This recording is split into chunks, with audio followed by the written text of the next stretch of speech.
പുസ്തകം 10-ാമത്തെ അധ്യായം 1 മുതൽ 7 വരെയുള്ള വാക്യങ്ങൾ. വെളിപ്പാട് പുസ്തകം 10-ാമത്തെ അധ്യായം 1 മുതൽ 7 വരെയുള്ള വാക്യങ്ങൾ. ബലവായ മറ്റൊരു ദൂതൻ സ്വർഗത്തു നിന്ന് ഇറങ്ങുന്നത് ഞാൻ കണ്ടു. അവൻ മേഘം ഉടുത്തും തലയിൽ ആകാശവില്ല് ധരിച്ചും മുഖം സൂര്യനെ പോലെയും കാൽ തീത്തൂണു പോലെയും ഉള്ളവൻ. അവന്റെ കയ്യിൽ തുറന്നൊരു ചെറുപുസ്തകം ഉണ്ടായിരുന്നു. അവൻ വലങ്കാൽ സമുദ്രത്തിന്മേലും ഇടങ്കാൽ ഭൂമിമേലും വെച്ചു സിംഹം അലറും പോലെ അത്യുച്ചത്തിൽ ആർത്തു. ആർത്തപ്പോൾ 7 ഇടിയും നാദം മുഴക്കി. 7 ഇടി നാദം മുഴക്കിയപ്പോൾ ഞാൻ എഴുതുവാൻ ഭാവിച്ചു. എന്നാൽ 7 ഇടി നാദം മുഴക്കിയത് എഴുതാതെ മുദ്രയിട്ടേക്ക എന്ന് സ്വർഗത്തു നിന്നും ഒരു ശബ്ദം കേട്ടു. സമുദ്രത്തിന്മേലും ഭൂമിമേലും നിൽക്കുന്നവനായി ഞാൻ കണ്ട ദൂതൻ വലങ്കൈ ആകാശത്തേക്ക് ഉയർത്തി, ഇനി കാലമുണ്ടാവുകയില്ല. 7-ാമത്തെ ദൂതൻ കാഹളം ഊതുവാനിരിക്കുന്ന നാദത്തിന്റെ കാലത്ത് ദൈവത്തിന്റെ മർമ്മം അവൻ തന്റെ ദാസന്മാരായ പ്രവാചകന്മാർക്ക് അറിയിച്ചു കൊടുത്തതുപോലെ നിവർത്തിയാകുമെന്ന് ആകാശവും അതിലുള്ളതും ഭൂമിയും അതിലുള്ളതും സമുദ്രവും അതിലുള്ളതും സൃഷ്ടിച്ചവനായി എന്നേക്കും ജീവിച്ചിരിക്കുന്നവനെ ചൊല്ലി സത്യം ചെയ്തു. ആമേൻ. പ്രാർത്ഥിക്കാം. അകത്തേക്ക് വരേണ്ട പെട്ടെന്ന് വരാം. എന്നിട്ട് പ്രാർത്ഥിക്കാം.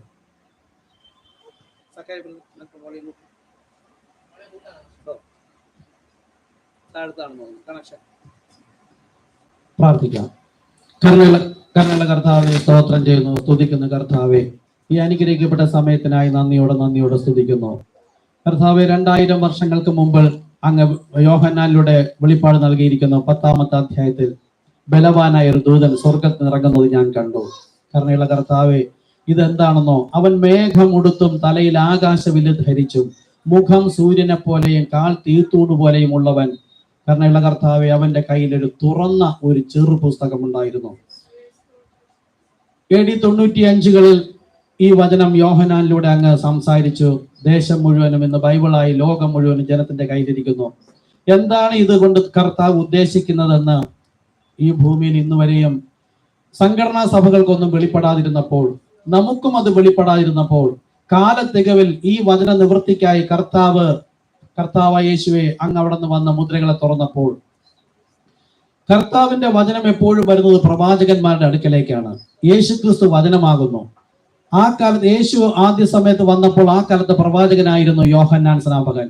അതുകൊണ്ടാണ് വചനമായ യേശു ക്രിസ്തു പ്രവാചകനായ യോഹന്നാന്റെ അടുക്കിലേക്ക് വന്ന് സ്നാനപ്പെട്ടത്. ഇന്നും കർത്താവ് വരുമ്പോൾ, തന്റെ വചനത്തെ വെളിപ്പെടുത്തുമ്പോൾ ഭൂമിയിൽ ഒരു പ്രവാചകൻ ഉണ്ടായിരിക്കും. ആ പ്രവാചകന്റെ റോൾ ദൈവം എന്തു പറയാൻ ആഗ്രഹിക്കുന്നുവോ അതിനുവേണ്ടി നിൽക്കുക, ശബ്ദിക്കുക എന്നത് മാത്രമാകുന്നു. സാക്ഷിയായിരിക്കുക.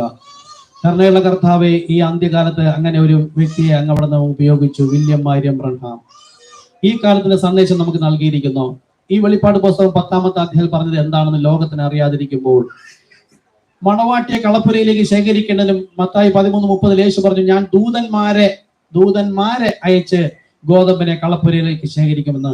എന്നാൽ ദൂതന്മാർക്ക് സന്ദേശം ലഭിക്കുന്നത് പ്രവാചകനിൽ നിന്നും ആകുന്നു.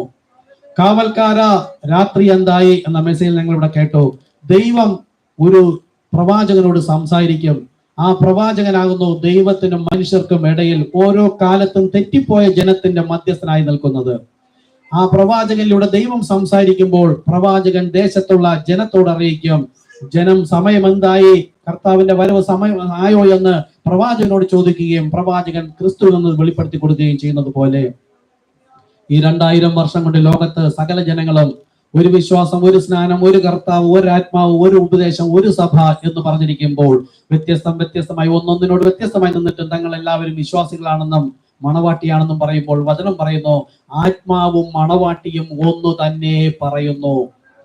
അതായത് പരിശുദ്ധാത്മാവ് അപ്പോസ്തലപ്രവൃത്തി 2-ാമത്തെ അധ്യായം 38-ാമത്തെ വാക്യത്തിൽ പറഞ്ഞു, ഓരോരുത്തർ മാനസാന്തരപ്പെട്ട് തങ്ങളുടെ പാപങ്ങളുടെ മോചനത്തിനായി യേശുക്രിസ്തുവിന്റെ നാമത്തിൽ സ്നാനപ്പെടുവൻ എന്ന് പരിശുദ്ധാത്മാവ് സംസാരിച്ചിരിക്കുന്നു. മണവാട്ടി എന്ന് അവകാശപ്പെടുന്നവർ അതല്ല പറഞ്ഞിരിക്കുന്നത്. ബൈബിൾ പറയുന്നു, വെളിപ്പാട് പുസ്തകം 22:17 പറയുന്നു, ആത്മാവും മണവാട്ടിയും ഒന്നു തന്നെ പറയും. നമുക്കറിയാതിരുന്ന സമയത്ത് കർത്താവ് നമ്മെ തേടി വന്നു, നമ്മുടെ ഉള്ളിൽ ആത്മാവിനാൽ പ്രചോദിപ്പിക്കപ്പെട്ടിട്ട് ആ ആത്മാവ് പറയുന്നത് ആരാണോ പറഞ്ഞ് വിശ്വസിച്ച് പ്രമാണിച്ചനുസരിക്കുന്നത് അവർ മാത്രമാകുന്നു മണവാട്ടി എന്ന് ദൈവം കണക്കിടുന്നത്. അതുകൊണ്ട് കരുണയുള്ള കർത്താവെ, ആത്മാവ് സംസാരിച്ചിരിക്കുന്നത് തന്നെ ആ പ്രവാചകനിലൂടെ സംസാരിച്ചിരിക്കുന്ന ഈ വെളിപ്പാട് 10:1 മുതലുള്ള ദൈവത്തിന്റെ രഹസ്യം ഞങ്ങളോട് സംസാരിക്കണമെന്ന് പ്രാർത്ഥിക്കുന്നു. ഈ വണ്ണം മനസ്സിലാകാതെയും ഗ്രഹിക്കാതെയും ഇരിക്കുന്നവരുടെ അടുക്കിലേക്ക് ഞങ്ങൾ സന്ദേശം അയക്കുമ്പോൾ എത്രയും പെട്ടെന്ന് എന്റെ ആടുകൾ എന്റെ ശബ്ദം കേൾക്കുമെന്ന് പറഞ്ഞ പ്രകാരം കർത്താവിന്റെ ശബ്ദം കേട്ട് കർത്താവിന്റെ സന്നിധിയിലേക്ക് കളപ്പുരയിൽ ശേഖരിക്കപ്പെടുവാൻ ഈ ലവോദിക്ക സഭാകാലത്തുള്ള ദൈവസഭയിലേക്ക് ശേഖരിക്കപ്പെട്ട യജമാനൻ ഫലം ശേഖരിക്കപ്പെടാൻ വരുമ്പോൾ ക്രിസ്തുവിന്റെ ഫലം ശേഖരിക്കപ്പെടാൻ തക്കവണ്ണം ഫലം കായ്ക്കുന്നവരായിരിക്കാൻ പരിശുദ്ധാത്മാവെ നമ്മെ സഹായിക്കണമെന്ന് പ്രാർത്ഥിക്കുന്നു. യേശു ക്രിസ്തു നാമത്തിൽ തന്നെ ആമേൻ. ആമേൻ. ഇരിക്കാം, എല്ലാവർക്കും ഇരിക്കാം.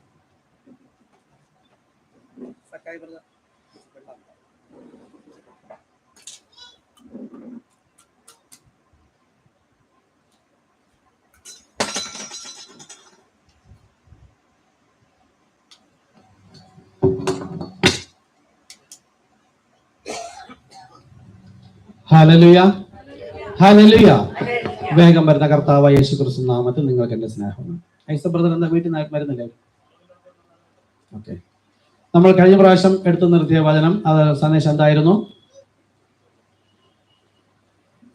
മത്തായി സുവിശേഷം 24-ാമത്തെ അധ്യായത്തിൽ അവർ കർത്താവിനോട് ചോദിച്ചു, ആ പള്ളി കൊണ്ടൊന്ന് കാണിച്ചു കൊടുത്തപ്പോൾ മനോഹരമായി പണിതിരിക്കുന്നു എന്ന് പറഞ്ഞു. അപ്പൊ യേശു പറഞ്ഞു, ഇത് നിങ്ങൾ പൊളിപ്പൻ, 3 നാൾ കൊണ്ട്, അവിടെ പറയുന്ന 3 ദിവസത്തിനുള്ളിൽ എന്നാണ് വചനം. നോക്കണം, 3 നാൾ എന്ന് പറഞ്ഞ സ്ഥലങ്ങളുമുണ്ട്, 3 രാവും 3 പകലും എന്ന് പറഞ്ഞ സ്ഥലമുണ്ട്, 3 ദിവസത്തിനുള്ളിൽ എന്ന് പറഞ്ഞതുകൊണ്ട്.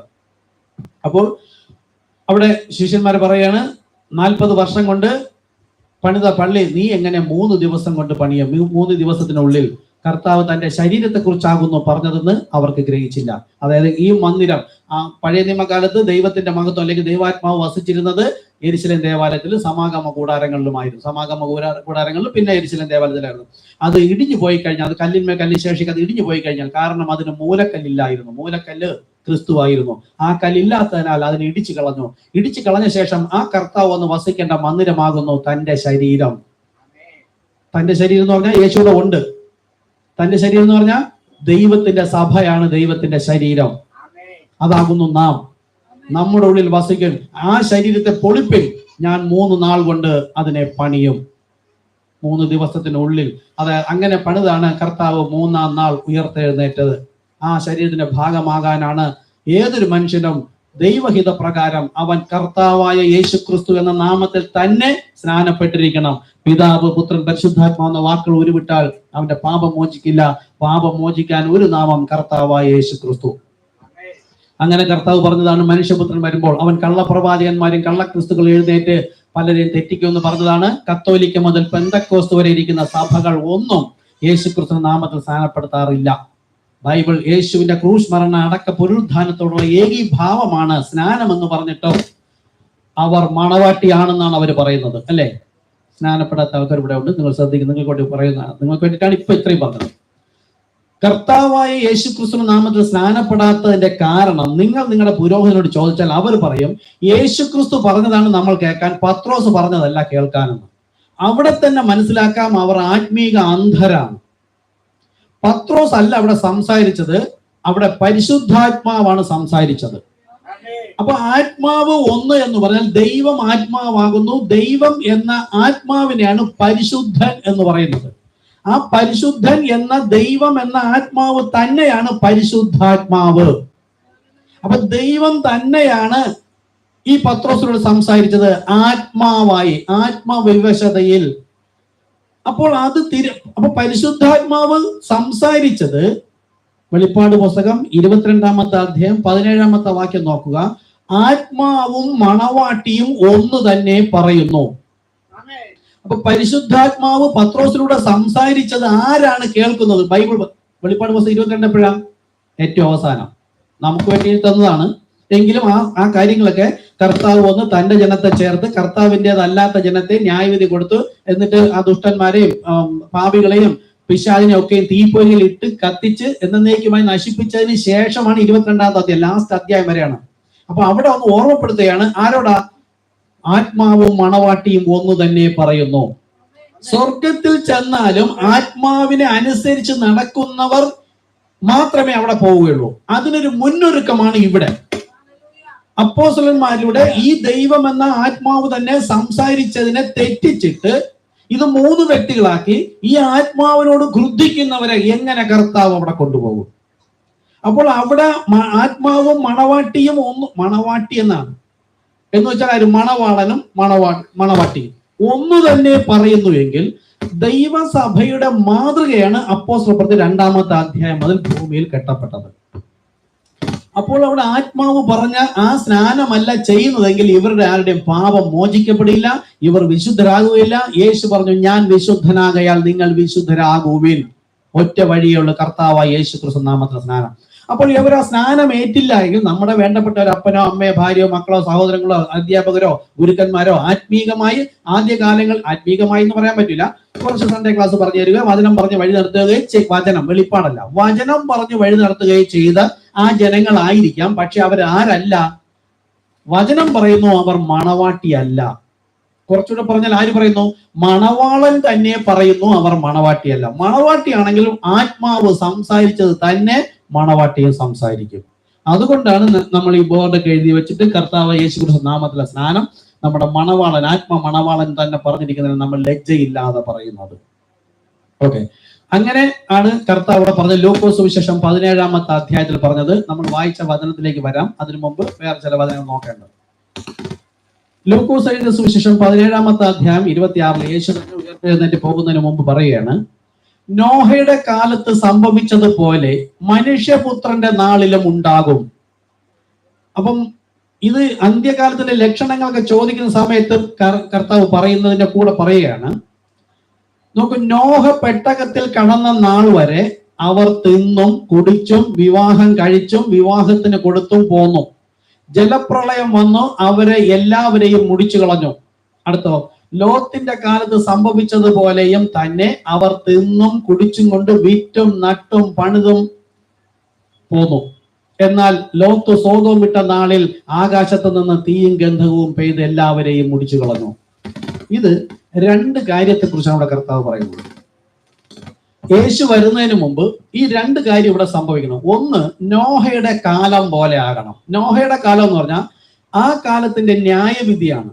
അപ്പോൾ ഇനിയും ഒരു ന്യായവിധി വരാൻ പോകുന്നതിന് മുമ്പ് ദൈവം ഒരു വ്യക്തിയെ ഉപയോഗിക്കും. നോഹ അന്നത്തെ ആട്ടിടയനോ കൃഷിക്കാരനോ ആണ്. ദൈവം ഒരിക്കലും ജ്ഞാനികളെ ഉപയോഗിക്കാറില്ല. കാര്യം എന്താണ്? അവർ ബുദ്ധിയിൽ പഠിപ്പിക്കും.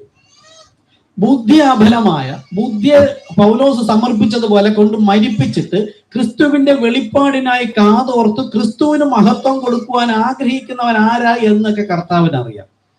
അങ്ങനെയുള്ള വ്യക്തികളെ കർത്താവ് എടുത്തിട്ട് ആ വ്യക്തിയുടെ ശരീരത്തിലൂടെ കർത്താവ് തന്നെ സംസാരിക്കും. അങ്ങനെ സംസാരിക്കുന്നത് എപ്പോൾ? അപ്പോസ്തലപ്രവൃത്തി 2-ാമത്തെ അധ്യായം മുതൽ ദൈവം ഒരു സഭ തുടങ്ങി 2000 വർഷങ്ങൾക്ക് ശേഷം യേശുക്രിസ്തു വരുന്നതിന് മുമ്പ് ഈ ജനമെല്ലാം തെറ്റിപ്പോകുമെന്ന് കർത്താവിന് വ്യക്തമായിട്ട് അറിയാം. അതാണ് സഭാകാലങ്ങൾ നമ്മൾ പഠിപ്പിച്ചത്. ഒന്നാമത്തെ പൗലോസിനെ ഉപയോഗിച്ചുകൊണ്ട് എഫെസോസ് സഭാകാലം AD 53 മുതൽ 170 വരെ. അടുത്ത 170 മുതൽ 312 വരെ ഇറാനിയോസിനെ ഉപയോഗിച്ചുകൊണ്ട് ദൈവം വീണ്ടും ജനത്തെ വഴി നടത്തി. ഇങ്ങനെ വീണ്ടും ഇറാനിയോസിനെ ഉപയോഗിക്കേണ്ടി വന്നത് അപ്പോസ്തലന്മാരിലൂടെ കൊടുത്ത വിശ്വാസത്തിലല്ല ജനങ്ങൾ. അതെവിടെ തുടങ്ങി? അപ്പോസ്തലപ്രവൃത്തി 4:17-18. 12 പറഞ്ഞു യേശുക്രിസ്തു നാമമാണ് നമുക്ക് നൽകിയത്. 17-18 അപ്പോൾ തന്നെ അവർ ആ നാമത്തെ നിഷേധിച്ച് വിശ്വാസവും പ്രത്യാശയും കൈവെപ്പും എല്ലാ കാര്യങ്ങളും മാറ്റിയപ്പോൾ ദൈവം ഓരോ വ്യക്തികളെ വിളിച്ചിട്ട് ഇന്നതാ ലവോദിക്ക സഭാകാലത്താണ് 7-ാമത്തെ കാലം. 7-ാമത്തെ സഭാകാലമായപ്പോൾ നമ്മുടെ മുമ്പിൽ നിൽക്കുന്ന ഈ സഭകളെല്ലാം പലതരം വിശ്വാസത്തിലാണ്. ഇത് ഇവിടെ തുടങ്ങുന്നത് കത്തോലിക്ക, Marthoma, CSI, Luther mission, brethren church, അത് കഴിയുമ്പോൾ പെന്തക്കോസ്ത്. അപ്പൊ ഒന്നാമത്തത് അപ്പോസ്തലന്മാരുടെ വിശ്വാസത്തിലുള്ള സഭ. ശ്രദ്ധിച്ചോളാം, ഒന്നാമത്തത് അപ്പോസ്തലന്മാരുടെ വിശ്വാസത്തിലുള്ള സഭ. ഇത് തന്നെ ആയിരിക്കണം യേശു ക്രിസ്തു വരുന്ന സമയത്തും. കാരണം ഇവിടെയാണ് ഒരു വിശ്വാസം, ഒരു സ്നാനം, ഒരു കർത്താവ്, ഒരു ആത്മാവ്, ഒരു ഉപദേശം, ഒരു സഭ എന്ന് കർത്താവ് പറഞ്ഞത്. ഈ വിശ്വാസത്തിൽ തന്നെ ആയിരിക്കണം ഈ വിശ്വാസത്തിൽ വന്ന കർത്താവ് വരുമ്പോൾ. അവിടെ നിന്ന് തെറ്റി 2 കത്തോലിക്ക സഭ എല്ലാ വെളിപ്പാടുകളെയും വചനത്തെയും തള്ളിയിട്ട് അവർ വിഗ്രഹങ്ങളെ ആരാധിച്ചുകൊണ്ട് പുതിയ തത്വസംഹിതകൾ എഴുതിക്കൊണ്ട് ഒരു സഭ തുടങ്ങി. അത് കഴിഞ്ഞപ്പോൾ ദൈവം മാർട്ടിനെ വിളിച്ചിട്ട് വീണ്ടും ജനത്തെ വഴി നടത്തുകയാണ്. കത്തോലിക്ക സഭയിൽ നിന്ന് മാർട്ടിനെ വിളിച്ച് കുറച്ചുപേരെ പുറത്തേക്ക് കൊണ്ടുവന്നു. അത് നമ്മുടെ ഇന്നത്തെ മാർത്തോമാ സഭ എന്ന് പറയാം. മാർത്തോമാ സഭയുടെ അപ്പൊ കത്തോലിക്ക സഭയിൽ ഇതിന്റെ ധൂപം കാണിക്കുന്നു, മർത്തോമയിലും കാണിക്കുന്നു. എന്നാൽ ഇവിടെ മറിയത്തെ അവർ വണങ്ങുന്നു, ഇവിടെ മറിയത്തെ വണങ്ങുന്നില്ല. അപ്പൊ ഓരോ കാലത്തും ദൈവം ഈ ഒന്നാമത്തെ വിശ്വാസത്തിൽ നിന്ന് തെറ്റിപ്പോയവരെ ഇതിലേക്ക് മടക്കി കൊണ്ടുവരാൻ തുടങ്ങിയപ്പോഴാ AD 312 മുതലേ തുടങ്ങി. അങ്ങനെ അത് കഴിഞ്ഞപ്പോൾ CSIയുടെ കാലം വന്നു. മർത്തോമയുടെയും കത്തോലിക്കയുടെ അനേകം ആചാരങ്ങൾ, ദുരാചാരങ്ങൾ വിട്ടിട്ട് CSI വന്നു. CSIക്ക് ശേഷം ഒരു ബ്രദറൻ ചർച്ച് വന്നു. ബ്രദറൻ ചർച്ച് വന്നപ്പോഴത്തേക്കും ഈ CSI മുതലുള്ള കുരിശിനെ വണങ്ങുന്ന കാര്യങ്ങൾ, ഇങ്ങനെയുള്ള ധാരാളം വിഷയങ്ങളുണ്ടായിരുന്നു. അനാചാരങ്ങളെല്ലാം വിട്ടുകളഞ്ഞു. അപ്പൊ അതിനുശേഷം കർത്താവ് ജോൺ വെസ്ലി എന്നൊരു വ്യക്തി ഉപയോഗിച്ചുകൊണ്ട് പെന്തക്കോസ്റ്റിനെ കൊണ്ടുവന്നു. പെന്തക്കോസ്റ്റിനെ കൊണ്ടുവന്നപ്പോഴത്തേക്ക് ഇവിടെ ഒന്നും ഇല്ലാത്ത സ്ഥലത്തിലുള്ള സ്നാനം കൊണ്ടുവന്നു. മുങ്ങിയാണ് സ്നാനം എന്ന് പറഞ്ഞു. പരിശുദ്ധാത്മാവിനെ അയച്ചു കൊടുത്തു. അങ്ങനെ അവർ ആത്മാവിൽ സത്യത്തിൽ ആരാധിച്ചു തുടങ്ങി. എന്നാൽ വെളിപ്പാട് അവിടെയല്ല. വെളിപ്പാട് ഇപ്പൊ നമ്മൾ വായിച്ചു, ദാനിയേൽ കണ്ട ദർശനവും അടച്ചു വെച്ചേക്ക അന്ത്യനാളിൽ അറിയിക്കുമെന്ന് പറഞ്ഞു. യോഹന്നാൻ കേട്ട 7 ഇടിനാദവും മുദ്രയിട്ടേക്ക അന്ത്യനാളിൽ അറിയിക്കുമെന്ന് പറഞ്ഞു. അന്ത്യനാളിൽ അറിയിക്കണമെങ്കിൽ ദൈവമാണ് അറിയിക്കേണ്ടത്. അപ്പൊ ദൈവം അറിയിക്കണമെങ്കിൽ ഒരു പുരുഷൻ, അതായത് ഒരു പ്രവാചകൻ ഉണ്ടായിരിക്കണം. പ്രവാചകൻ എന്ന് നമുക്ക് പാസ്റ്റർ എന്നല്ല. പാസ്റ്റർ ആകുമ്പോൾ അദ്ദേഹം അപ്പോഴും പരിശുദ്ധാത്മാവിൽ തന്നെയാണ് സംസാരിക്കുന്നത്. പക്ഷെ പ്രവാചകൻ എന്ന് പറഞ്ഞാൽ ദൈവത്തിന്റെ മൗത്ത് പീസ്, വായ്. ആ വായിലൂടെ വരുന്ന ശബ്ദം ദസ് സൈ ദ ലോർഡ്, കർത്താവ് സംസാരിക്കുന്നതാണ്. അങ്ങനെ ഈ തെറ്റി നിൽക്കുന്നവരെ യഥാസ്ഥാനത്താക്കുന്നതിന് വേണ്ടിയിട്ടും ബൈബിളിൽ ഉൽപ്പത്തി മുതൽ വെളിപ്പാട് വരെ മറഞ്ഞിരുന്ന എല്ലാ സത്യങ്ങളും വെളിപ്പെടുത്തി കൊടുക്കുന്നതിനും ദൈവം തന്നെയാണ് ഒരു വ്യക്തിയെ. നമുക്ക് പെന്തക്കോസിനെ വിളിച്ചു കൂട്ടിയത് ആരാണെന്ന് പെന്തക്കോസിന് അറിയില്ല. പെന്തക്കോസ് പോകുന്നവരുണ്ട്, അവർക്കറിയില്ല. അതുപോലെ തന്നെ ഇന്ന് വില്യം മരിയം ബ്രൺഹാം, ഇന്ന് മീഡിയ, നമ്മുടെ മൊബൈലുണ്ട്, റെക്കോർഡിംഗ് ഉണ്ട്, ക്യാമറയുണ്ട്, ശബ്ദം റെക്കോർഡിംഗ്. ആ സമയമായപ്പോൾ ഇദ്ദേഹത്തിന്റെ ടൈമായിരുന്നു. അത് മുഴുവൻ സംസാരമായിട്ടും വീഡിയോ ആയിട്ടും നമ്മുടെ കൈവശമുണ്ട്. അതുകൊണ്ട് നമുക്ക് ആ പേരും അറിയാം. അപ്പൊ 7ാമത്തെ ലവോദിക്ക സഭാകാലത്ത് അപ്പോസ്തലന്മാരെ, അപ്പന്മാരുടെ വിശ്വാസം തെറ്റി നിന്നവരെ യഥാസ്ഥാനത്താക്കുന്നതിന് വേണ്ടിയാണ് ദൈവം ഒരു വ്യക്തിയെ വിളിച്ച് പുറത്തേക്ക് കൊണ്ടുവന്നത്. അങ്ങനെ ഇരിക്കുന്ന ആ സമയത്തെ കുറിച്ചാണ് ഇവിടെ യേശു പറയുന്നത്. നോഹയുടെ കാലത്ത് സംഭവിച്ചതുപോലെ മനുഷ്യപുത്രന്റെ നാളിലും ഉണ്ടാകും. മനുഷ്യപുത്രൻ എന്ന് വെച്ചാൽ പ്രവാചകൻ എന്നാണ്. പഴയ നിയമം വായിച്ചു നോക്കൂ. യെഹെസ്കേലിനെ മനുഷ്യപുത്ര മനുഷ്യപുത്ര എന്ന് പറഞ്ഞാൽ അത് പ്രവാചകൻ. യേശുവിനെ മനുഷ്യപുത്രൻ എന്ന് പറഞ്ഞു. യേശുവാണ് ഗലീലയിലെ പ്രവാചകൻ. അപ്പോൾ ഇപ്പോഴും ദൈവം ഒരു പ്രവാചകനെ ഉപയോഗിക്കുമെന്നും മർമ്മമായും ഗൂഢമായും സാദൃശ്യമായും ആണ് പറഞ്ഞത്. മനുഷ്യപുത്രൻ എന്ന വാക്ക് ഉപയോഗിക്കാതെ പ്രവാചകൻ വെളിപ്പെടുന്ന നാളിൽ എന്ന് പറഞ്ഞിരുന്നെങ്കിൽ എല്ലാവരും ശ്രദ്ധിച്ചു നോക്കാം. അപ്പോൾ ഒരു പ്രവാചകൻ വരേണ്ടതുണ്ട്. അപ്പോൾ മനുഷ്യപുത്രൻ എന്ന് പറഞ്ഞാൽ ആറ് മാത്രമേ കേൾക്കുള്ളൂ? എൻ്റെ ആടുകൾ മാത്രമേ എൻ്റെ ശബ്ദം തിരിച്ചറിയുള്ളൂ. അവരോട് കർത്താവ് പറയും മനുഷ്യപുത്രൻ വെച്ചാൽ പ്രവാചകൻ. അപ്പൊ തെറ്റി നിൽക്കുന്നവരെ യഥാസ്ഥാനത്താക്കുന്നതിന് ഒരുവൻ വരും. അതെങ്ങനെയാണ്? നോഹയുടെ കാലത്ത് സംഭവിച്ചതുപോലെ തന്നെ. നോഹയുടെ കാലത്ത് നോഹയോട് ദൈവം പറയുമ്പോൾ 8 മനുഷ്യർക്കുള്ള അറയാണ് ഉണ്ടാക്കിയത്. ആ പെട്ടകത്തിനകത്ത് എല്ലാ തരം 7 വിധവും, ശുദ്ധിയുള്ളതും ശുദ്ധിയില്ലാത്തതും, ഈ 2 വിധവും. അപ്പോൾ എല്ലാ ജീവജാലങ്ങൾക്ക് വേണ്ടിയിട്ടും പിന്നെ മനുഷ്യരോ 8 പേർക്കുള്ള ആഹാരവും 8 പേർക്കുള്ള അറയും ഉണ്ടാക്കുവാൻ ആദ്യമേ കൽപ്പന കൊടുത്ത് പണി ചെയ്തുകൊണ്ടിരുന്നിട്ടും അവനെ ലോകത്തിന്റെ അറ്റത്തോളം പോയി പറയാൻ പറഞ്ഞത്, ഈ ജനത്തോട് ചെന്ന് പറഞ്ഞാലും ഒരു മനുഷ്യനും വരില്ല എന്ന് ദൈവം മുന്നമേ കണ്ടത് കൊണ്ടാണ് വെറും 8 പേർക്കുള്ള അറ ഉണ്ടാക്കാൻ പറഞ്ഞത്. അപ്പൊ 8 പേർ മാത്രമേ വിശ്വസിക്കുള്ളൂ എങ്കിൽ ഈ കാലവും അങ്ങനെ തന്നെ. കാര്യം നോഹ അക്കാലത്തിന്റെ വിശുദ്ധൻ, അതായത് ഒരു പുരോഹിതനല്ല. ജനം പ്രതീക്ഷ വെച്ചിരിക്കുന്ന ഒരു പുരോഹിതനിലൂടെയാണ് ദൈവം പറഞ്ഞിരുന്നെങ്കിൽ എല്ലാവരും അത് കേട്ടനുസരിക്കും, അല്ലേ? ഇന്നിപ്പോ AGയുടെ, IPCയുടെ, ഷാരോന്റെ, അല്ലെങ്കിൽ ഏതെങ്കിലും ചർച്ച് ഓഫ് ഗോഡിന്റെ, പെന്തക്കോസ്റ്റിന്റെ, മാർത്തോമൈസ്, ഏതെങ്കിലും ഒരു മഹാപുരോഹിതനോട്, അല്ലെങ്കിൽ പോപ്പിനോട് കൂടെയാണ് സംസാരിക്കുന്നതെങ്കിൽ ഈ ജനം മുഴുവൻ അത് അനുസരിക്കും, ഇല്ലേ? പക്ഷെ വിശ്വസിച്ചിട്ടല്ല അനുസരിക്കുന്നത്. നമ്മുടെ സഭയുടെ മൂപ്പൻ അല്ലെങ്കിൽ പുരോഹിതൻ പറഞ്ഞല്ലോ, അത് തന്നെ ശരി, ബ്ലൈൻഡ് ആയിട്ട് അനുസരിക്കുക. അങ്ങനെ ഉള്ളവരല്ല കർത്താവിന് ആവശ്യം. ഇത് ഹൃദയത്തിൽ വെളിപ്പെടണം. ഇത് വായിക്കുകയും പറയുകയും ചെയ്യുമ്പോൾ ഹൃദയത്തിൽ ആമേൻ എന്ന് പറഞ്ഞു സീൻ നമ്മൾ കാണണം. ആ സീൻ കണ്ടവനാണ്, ലോകത്തിന് കാണാൻ കഴിയാത്ത കണ്ണുള്ളവനാണ് വിശ്വാസി. ആ കാഴ്ചപ്പാടാണ് വെളിപ്പാട്. ആ വെളിപ്പാടിന്മേലാണ് ദൈവം തന്റെ സഭയെ പണിയുന്നത്. തൊട്ടടുത്തിരിക്കുന്ന ആളുകൾ, നിങ്ങൾ എന്ത് അങ്ങനെ വിശ്വസിച്ച്? അതെ, ദൈവം എനിക്ക് വെളിപ്പെടുത്തി തന്നു. അപ്പൊ എനിക്ക് വെളിപ്പെടുത്തി തന്നില്ലല്ലോ, അതുകൊണ്ട് എന്നെ നരകത്തിൽ അയക്കില്ലല്ലോ എന്നല്ല. നമ്മൾ ക്രിസ്തുവിലാകണം. മനസ്സുകൊണ്ട് താഴണം. കർത്താവെ, ഞാൻ ഏതുമില്ല, എന്റെ ബുദ്ധിയല്ല, എന്റെ സഭ പഠിപ്പിക്കുന്ന പുരോഹിതം പഠിപ്പിക്കുന്നതല്ല, അങ്ങ് എന്നെ എന്താണോ പഠിപ്പിക്കാൻ ആഗ്രഹിക്കുന്നത് അത് എന്നെ പഠിപ്പിക്കണമേ. ഐ സറണ്ടർ ആൾ. അങ്ങനെ ഒരു താഴ്മയുള്ള എളിമയുള്ള ഹൃദയവുമായിട്ട് ഇരിക്കുന്നുവെങ്കിൽ ദൈവം അത് വെളിപ്പെടുത്തുകയും ആ വചനം വെളിപ്പാട്ടിനോടൊപ്പം നമുക്ക് പോകാനും കഴിയും. അപ്പൊ മനുഷ്യപുത്രൻ വെളിപ്പെടുമ്പോൾ ഇത് അന്ത്യനാളായി ഇപ്പോൾ ഒരു മനുഷ്യപുത്രൻ വെളിപ്പെടുന്നു വെച്ചാൽ റിവീൽ ആവുക. അദ്ദേഹത്തിന്റെ നടക്കുന്ന ശുശ്രൂഷ ഒരു പ്രവാചകന്റെ ശുശ്രൂഷ. അത് എങ്ങനെ ആയിരിക്കുന്നു ബൈബിൾ നോക്കിയാൽ ആമോസ് 3:7 പറയുന്നു, യഹോവയായ ദൈവം തന്റെ രഹസ്യം തന്റെ പ്രവാചകന്മാരായ ദാസന്മാരോട് അറിയിക്കാതെ ഒരു കാര്യവും ചെയ്യുകയില്ല. അപ്പം ഓരോ കാലത്തും ജനം എന്തറിയണമെന്ന് ദൈവം ആഗ്രഹിക്കുന്നുവോ അത് ഒരു വ്യക്തിയെ ദൈവം തന്നെ തിരഞ്ഞെടുക്കുകയും ആ വ്യക്തിയെ ഒരിക്കലും ആ കാലത്ത് ജീവിച്ചിരിക്കുന്ന മനുഷ്യർ അംഗീകരിക്കില്ല. അംഗീകരിക്കാൻ കഴിയാത്ത ലെവൽ. ഇപ്പോൾ ഉദാഹരണം ഞാൻ ചോദിക്കാം. നമ്മുടെ രവി ബ്രദർ ഇവിടെ ഇരിക്കുകയാണ്.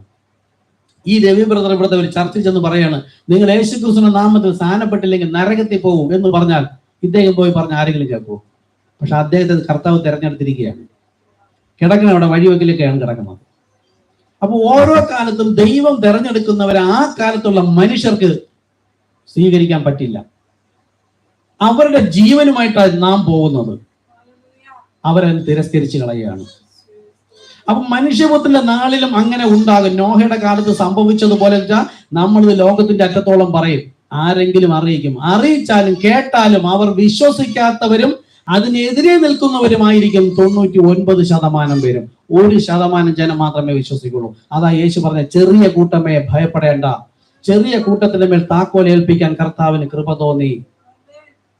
നോക്കൂ, അടുത്ത് ഇപ്പൊ എന്താ ചെയ്യുന്നത്? വിവാഹത്തിന് കൊടുത്തും വിവാഹം കഴിച്ചും ഇങ്ങനെ പോയിക്കൊണ്ടിരിക്കുകയാണ്. ജലപ്രളയം വന്ന് മുടിച്ചു കളയുന്നത് വരെയും അവരറിയാത്തതുപോലെ ഇന്ന് യേശുക്രിസ്തു നാമത്തിലാണ് സ്നാനം. അതൊരു വാതിലാണ്. വെളിപ്പാട് പുസ്തകം 3:8 പെന്തക്കോസ്ത് 3:8 ഞാൻ നിനക്ക് മുമ്പിൽ ഒരു വാതിൽ തുറന്നു വെച്ചിരിക്കുന്നു, അത് ആർക്കും അടച്ചുകൂടാ. വെളിപ്പാട് 3:8.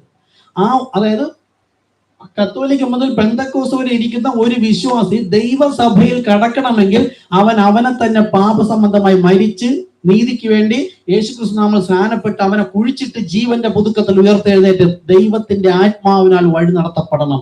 ഇത് ദൈവഹിതമാണ്. ഇത് നമ്മൾ പറയുമ്പോൾ 99% പേരും ഗ്രഹിക്കാത്തവർ പറയുന്നത് കേട്ടിട്ടല്ല നമ്മൾ നിൽക്കാൻ. 1% എന്നോട് കർത്താവ് പറഞ്ഞെങ്കിൽ ആ കർത്താവിനോട് വിശ്വസ്തത പറഞ്ഞ് മാറി നിന്നാൽ എല്ലാവരും ഒറ്റപ്പെടുത്തും. എങ്കിലും കർത്താവ് പരിശോധിക്കും, നിങ്ങൾ എന്റെ എന്റെ ശബ്ദത്തിന് കാതോർക്കുന്നുവോ? നോക്കൂ, വിവാഹം കഴിച്ചും വിവാഹത്തിന് കൊടുത്തും ജലപ്രളയം വന്ന് അവരെ എല്ലാം മുടിച്ചു കളഞ്ഞു. അതുപോലെ തന്നെ ഇരിക്കുന്നു സഭകളിലെ അന്യഭാഷ, പ്രവചനം, ദർശനം, ദൂത്, സാമ്പത്തികം എല്ലാം അനുഗ്രഹം ഉള്ളതുകൊണ്ട് ഇത് അവരാരും കേൾക്കില്ല. കാര്യം എന്താ? ജീവിക്കാൻ വേണ്ടുന്ന എല്ലാം ഉണ്ട്. അപ്പൊ ഇത് കേൾക്കേണ്ട ആവശ്യമില്ല. അടുത്ത് അപ്പൊ ഇവിടെ 2 കാര്യങ്ങൾ. നോഹയുടെ കാലത്ത് സംഭവിച്ചതുപോലെ വെച്ചാൽ നോഹയുടെ കാലത്ത് നോഹ ഇത് പറയുന്ന സമയത്ത് നോഹ വിശുദ്ധനല്ല, നോഹ നീതിമാനാണ്. ആ കാലത്തിന്റെ വിശുദ്ധനാണ് ഹാനോക്ക്. അവൻ മരണം കൂടാതെ എടുക്കപ്പെട്ടു, വിശുദ്ധൻ. ഈ നോഹ എന്ന് പറഞ്ഞാൽ അവൻ ജലപ്രളയത്തിൽ 1 വർഷത്തോളം ഇവിടെ ഇരിക്കുകയാണ്. നീതിമാൻ പ്രയാസേന ദൈവരാജ്യം പ്രാപിക്കുമെന്നാണ്. അത് കഴിഞ്ഞിട്ട് വെള്ളം പറ്റിയ ശേഷം അവൻ ഈ കാലഗതിക്ക് അനുസരിച്ച് ഇവിടെ ജീവിച്ച് മരിച്ചാണ് പോയത്. അപ്പോൾ അങ്ങനെ ഒരു കൂട്ടര്.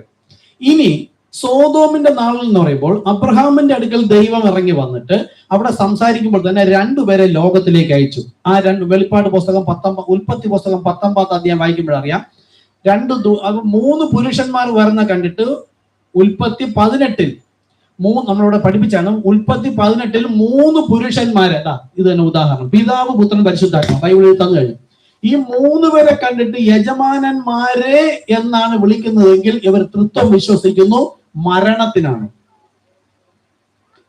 ഉൽപ്പത്തി പുസ്തകം 18 വായിച്ചു നോക്കുക. അവിടെ 3 പുരുഷന്മാർ വരുന്നത് കണ്ടിട്ട് അബ്രഹാം അവരെ വിളിച്ചത് യജമാനനെ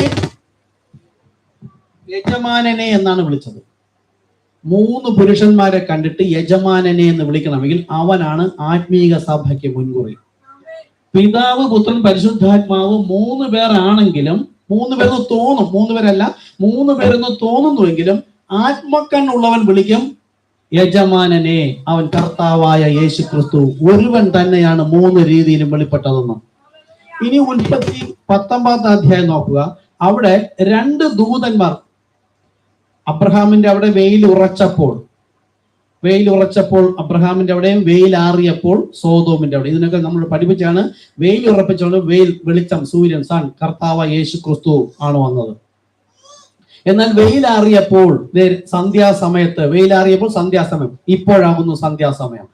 അതാണ് ലോത്തിന്റെ നാളിൽ സംഭവിച്ചതുപോലെ യേശു ക്രിസ്തു വരുന്നത് ഉച്ച, ഉൽപ്പത്തി, രാവിലെ സൂര്യൻ എല്ലാം സൃഷ്ടിക്കുന്നത്. യേശു ക്രിസ്തു വരുന്നത് ഉച്ച, ഇപ്പോൾ സന്ധ്യാസമയം. സന്ധ്യാസമയമാകുമ്പോൾ ലോത്തിന്റെ കാലത്ത് സംഭവിച്ചതുപോലെ എന്ന് പറഞ്ഞാൽ ഇപ്പോഴാകുന്നു സന്ധ്യ. സന്ധ്യ എന്താണെന്ന് നമ്മൾ പറഞ്ഞു.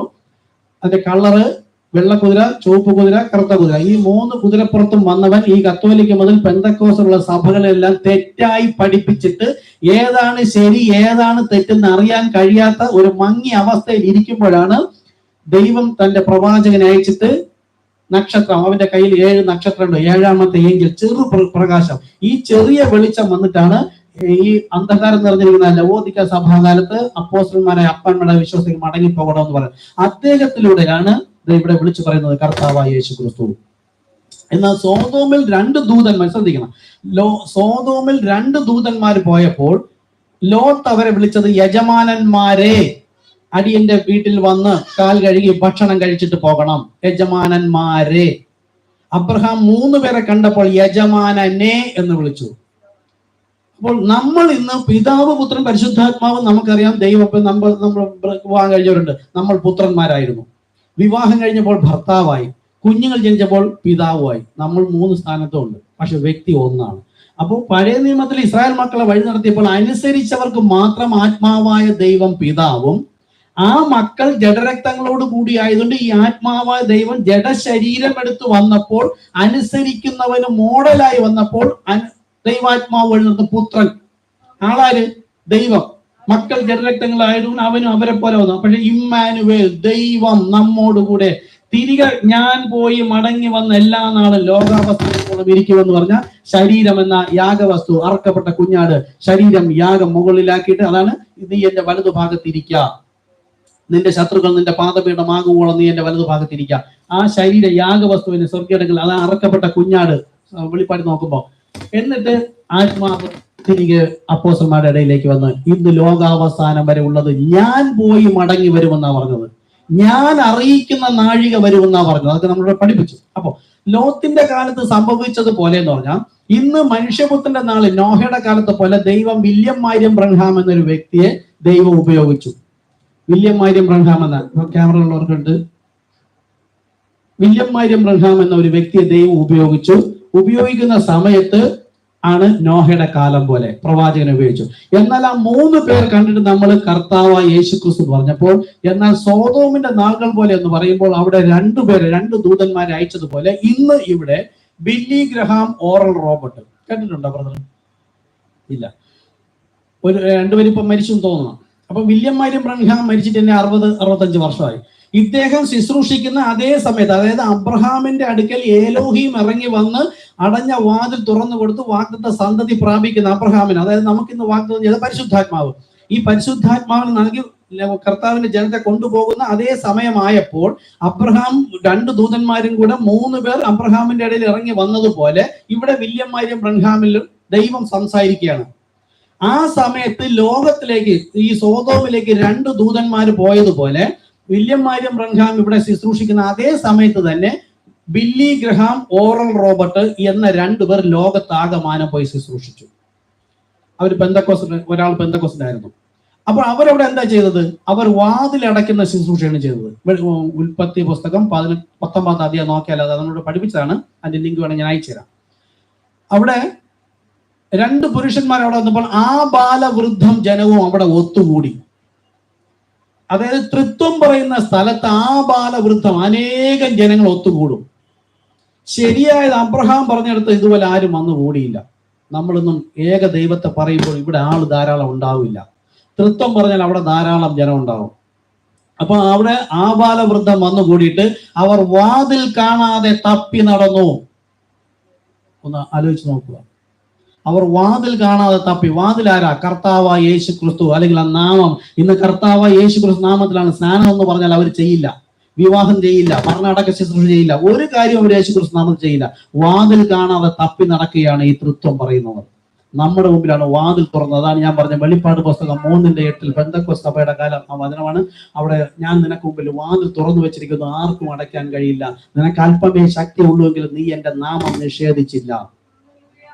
അങ്ങനെ ആ നാമം വഴിയായി കർത്താവ് പാപം മോചിച്ച് വിളിച്ചു ചേർക്കുന്നതാണ് ലവോദിക്ക സഭാകാലത്തുള്ള ദൈവസഭ. അല്പം മാത്രമേ ഉണ്ടാവുകയുള്ളൂ. അപ്പൊ ലോത്തിന്റെ കാലത്ത് സംഭവിച്ചതുപോലെ ഇപ്പോൾ ലോകത്ത് സംഭവിച്ചുകൊണ്ടിരിക്കുമ്പോൾ അവരെല്ലാം നമ്മുടെ ചുറ്റിൽ ബന്ധുക്കളായിട്ടും വേണ്ടപ്പെട്ടവരായി ഇരിക്കുമ്പോൾ തന്നെ ദൈവം നമ്മെ അബ്രഹാമിന്റെ നാളുകൾ പോലെ വിളിച്ച് പുറത്തേക്ക് കൊണ്ടുവരികയാണ്. ഓക്കെ, അപ്പൊ മനുഷ്യപുത്രൻ 18:30 പറഞ്ഞു, മനുഷ്യപുത്രൻ വെളിപ്പെടുന്ന നാളിലെ മൗവണ്ണം തന്നെയാകും. അപ്പൊ മനുഷ്യപുത്രൻ, അതായത് പ്രവാചകൻ വെളിപ്പെടുന്ന നാളിൽ നമുക്ക് ഇപ്പൊ ലോകം അങ്ങനെ തന്നെ ആയിരിക്കുന്നു. അവരെല്ലാം വാതിൽ അടയ്ക്കുന്ന ശുശ്രൂഷ ചെയ്യുന്നു, നമ്മൾ വാതിൽ തുറക്കുന്ന ശുശ്രൂഷ ചെയ്യുന്നു. വാതിൽ കർത്താവായ യേശു ക്രിസ്തു. ഇനി വെളിപ്പാട് പുസ്തകം, അത് നമ്മൾ ഇത് ഇവിടെ എടുക്കാം. വെളിപ്പാട് പുസ്തകം 3-ാമത്തെ അധ്യായം 14 മുതൽ 22 വാക്യം. ഈ വില്യം മരിയം ബ്രൻഹാം എന്ന വ്യക്തി ഭൂമിയിലായിരിക്കുമ്പോൾ അദ്ദേഹത്തിലൂടെ ചെയ്യേണ്ട കാര്യങ്ങളുമുണ്ട്, ലോകത്തുള്ള സഭകളെ കുറിച്ചുമുണ്ട്. ശ്രദ്ധിച്ച് കേട്ടാൽ മനസ്സിലാവുള്ളൂ. 2 കാര്യം ഇവിടെ പറയണം. ലവോദിക്ക സഭയുടെ ദൂതൻ എഴുതുക, വിശ്വസ്തനും സത്യവാനുമായ സാക്ഷിയായി ദൈവസഭയുടെ ആരംഭമായ ആമേൻ എന്നുള്ളവൻ അരുളി ചെയ്യുന്നത്. ദൈവസഭയുടെ ആരംഭമാര് കർത്താവായ യേശു ക്രിസ്തു. ആമേൻ. പരിശുദ്ധാത്മാവാണ്, അത് തന്നെയാണ് ദൈവം. ഞാൻ നിന്റെ പ്രവൃത്തി അറിയുന്നു, നീ ഉഷ്ണവാനുമല്ല ശീതവാനുമല്ല. ശീതവാനോ ഉഷ്ണവാനോ ആയിരുന്നെങ്കിൽ കൊള്ളാമായിരുന്നു. അങ്ങനെ ശീതവാനുമല്ല ഉഷ്ണവാനുമല്ല ശീതോഷ്ണവാനാകയാൽ നിന്നെ എന്റെ വായിൽ നിന്ന് ഉമിണ്ണ് കളഞ്ഞിരിക്കുന്നു. അപ്പൊ ഈ സഭയില് പിതാപുത്രൻ പരിശുദ്ധാത്മാന്റെ സ്ഥാനം അതും ശരി തന്നെ, യേശുക്രിസ്തു നാമത്തിലെ സ്ഥാനവും ശരി തന്നെ എന്ന് പറയുന്നവരുമുണ്ട്. ഒന്നുകിൽ ശീതവാൻ അല്ലെങ്കിൽ ഉഷ്ണവാൻ. ഇത് രണ്ടും അല്ലാതിരിക്കുന്നത് കൊണ്ട് കർത്താവ് തന്റെ വായിൽ നിന്ന്, അത് വചനവുമായിട്ടുള്ള ബന്ധം നിന്ന് ഉമിഴ്ന്നു കളഞ്ഞു. അങ്ങനെയുള്ള ജനം തിരിച്ചു പറയാണ്, എന്റെ വായിൽ നിന്ന് ഉമിഴ്ന്നു കളഞ്ഞു. അപ്പൊ ആ ജനം ദൈവത്തോട് സംസാരിക്കാൻ കൊടുക്കുകയാണ്. വെളിപ്പാട് പുസ്തകം 3:17. ഞാൻ ധനവാൻ സമ്പന്നനായിരിക്കുന്നു, എനിക്ക് ഒന്നിനും മുട്ടില്ല എന്ന് പറഞ്ഞുകൊണ്ട്. കണ്ടോ, ഇന്നത്തെ സഭകളോട് നമ്മൾ സുവിശേഷം അറിയിക്കാൻ പോയാൽ ഞങ്ങൾക്കെല്ലാം അറിയാം, ബൈബിൾ കോളേജുണ്ട്, പ്രിൻസിപ്പാളുണ്ട്, അല്ലെങ്കിൽ അതിന്റെ ഡയറക്ടറുണ്ട്, അല്ലെങ്കിൽ വലിയ പഠിത്തമുള്ള പുരോഹിതരുണ്ട്, ഞങ്ങളുടെ സഭയിൽ ഡോക്ടറുണ്ട്, എഞ്ചിനീയർ ഉണ്ട്, അല്ലെങ്കിൽ MLA ഉണ്ട്, MP ഉണ്ട്, അല്ലെങ്കിൽ സർക്കാർ ഉദ്യോഗസ്ഥരുണ്ട്, വലിയ വലിയ ആൾക്കാരെല്ലാം ഉണ്ട്. ഞങ്ങളെല്ലാം ധനവാന്മാരാണ്, സമ്പത്തും ധാരാളമുണ്ട്. ഈ സഭ ഒന്ന് നോക്കിയാലോ എങ്ങനെ ഇരിക്കുന്നു? സഭ തന്നെ എങ്ങനെ ഇരിക്കുന്നു? പക്ഷെ കർത്താവ് പ്രവർത്തിക്കുന്ന ഇങ്ങനെയുള്ള സ്ഥലത്ത് ആദ്യമകാലം മുതൽ അങ്ങനെ തന്നെയാണ്. അപ്പോൾ ഇങ്ങനെ ഞാൻ ധനവാൻ സമ്പന്നൻ, എനിക്ക് ഒന്നിനും മുട്ടില്ല, ഞങ്ങൾക്ക് വചനമൊന്നും പഠിപ്പിക്കാൻ പറ്റില്ല, ഞങ്ങൾക്കെല്ലാം അറിയാം എന്ന് പറയുന്നവരെ കുറിച്ച് കർത്താവ് എന്താണ് കാണുന്നത്? നോക്കൂ, നീ നിർഭാഗ്യവാനും അരിഷ്ടനും ദരിദ്രനും കുരുടനും നഗ്നനും എന്ന് അറിയാതിരിക്കയാൽ. കണ്ടോ, ഈ കാണുന്ന സഭകളെല്ലാം സമ്പത്ത് കൊള്ള ഈ നമുക്ക് എങ്ങനെ വിശ്വസിക്കും? പറയൂ. നമ്മുടെ സഭയിൽ ലോകത്തുള്ള ഈ വലിയ സഭകളെ നോക്കിയാൽ അവരുടെ ആ മനുഷ്യരെ തന്നെ കാണുമ്പോൾ വലിയ ഭക്തിയാണ്, വലിയ സമ്പത്തുള്ളവരാണ്, സമൂഹത്തിൽ പേർ പെറ്റവരാണ്. അവരെയാണ് ഈ പറയുന്നതെന്ന് നമുക്ക് തന്നെ വിശ്വസിക്കാൻ പറ്റിയില്ലെങ്കിൽ ഈ ആത്മാവ് വഴി നടത്തില്ല എന്നാണ്. ഈ ആത്മാവാണ് വഴി നടത്തുന്നതെങ്കിൽ ആത്മാവ് പറയുന്നത് തന്നെ മണവാട്ടി പറയും. ദൈവമാണ് എഴുതി വെച്ചിരിക്കുന്നത്. ഈ കാണുന്ന മനുഷ്യരെ കുറിച്ച് ദൈവം പറയും, നോക്കൂ, എനിക്ക് ഒന്നിനും മുട്ടില്ല. നീ നിർഭാഗ്യവാൻ. എന്താ ഭാഗ്യം? കർത്താവ് യേശു ക്രിസ്തു എന്ന പ്രത്യാശ. അവർ ഭാഗ്യം, യേശു ക്രിസ്തു അവർക്ക് ലഭിച്ചിട്ടില്ല. അടുത്ത്, നീ അരിഷ്ടൻ. എന്താ അരിഷ്ടൻ എന്ന് പറഞ്ഞാൽ? എന്ത് ലഭിച്ചാലും അവനും ഇത് അരിഷ്ടൻ എന്ന് പറയുമ്പോഴത്തേക്ക് ഉണ്ട് എങ്കിലും അവന്റെ അല്പത്തരം കാണിക്കുന്ന ടൈപ്പ്. അവൻ ശരിയായതിലേക്ക് വരുന്നില്ല, അരിഷ്ടൻ. അടുത്തത് പറയാൻ നോക്ക്, ദരിദ്രൻ. എന്താ ഈ ശരിയായ ദരിദ്രൻ ആരാണ്? ആത്മാവിൽ ദരിദ്രനായവൻ. ആത്മാവിൽ ദരിദ്രനായവൻ ഭാഗ്യവാനാണ്. പക്ഷെ അവൻ ദരിദ്രൻ എന്താണ്? ദൈവസന്നിധിയിൽ ദൈവിക വെളിപ്പാടില്ലാത്ത ദാരിദ്ര്യമുള്ളവൻ. അവരുടെ ഇടയിൽ നമ്മൾ ദരിദ്രനായിരുന്നു, നമ്മൾ ദുഃഖിച്ചു, ആ ദൈവിക വെളിപ്പാട് ശരിയായത് കിട്ടുന്നില്ലല്ലോ എന്ന് നമ്മൾ ദുഃഖിച്ചപ്പോൾ ആത്മാവിൽ ദരിദ്രനായവൻ ഭാഗ്യവാൻ, ദുഃഖിക്കുന്നവൻ ഭാഗ്യവാൻ. അടുത്തോ, കുരുടൻ. ഇതാ യേശു പറഞ്ഞത്, കാണുന്നു എന്ന് പറയുന്നവർ കാണുന്നില്ല എന്നും കാണുന്നു എന്ന് പറയുന്നവൻ കാണുന്നില്ല എന്നും കാണിക്കാനാണ് യേശു വന്നത്. അന്നത്തെ പണ്ഡിതന്മാരും പോലെ ഇന്നത്തെ സകല പണ്ഡിതന്മാരും ഈ പിതാവ് പുത്രൻ പരിശുദ്ധാത്മാവ് എല്ലാം കാണുന്നു, വലിയ ജ്ഞാനികളാണ്. പക്ഷെ യഥാർത്ഥത്തിൽ അവർ കാണുന്നില്ല. വെളിപ്പാടുണ്ടെങ്കിൽ ഈ പിതാവിന്റെ പേരാണ് കർത്താവ്, പുത്രന്റെ പേരാണ് യേശു, പരിശുദ്ധാത്മാവിന്റെ പേരാണ് ക്രിസ്തു എന്ന് കാണുമായിരുന്നു. ഈ ആത്മീക കാഴ്ചപ്പാട് ഇല്ലാത്തത് കൊണ്ട് തന്നെ അവർ അന്ധരാണ്. അതാണ് അവർ പറയുന്നത്, നീ കുരുടനും ആത്മക്കണ്ണിൽ തുറന്നിട്ടില്ല. അടുത്തോ, നഗ്നനും. എന്താ നഗ്നൻ?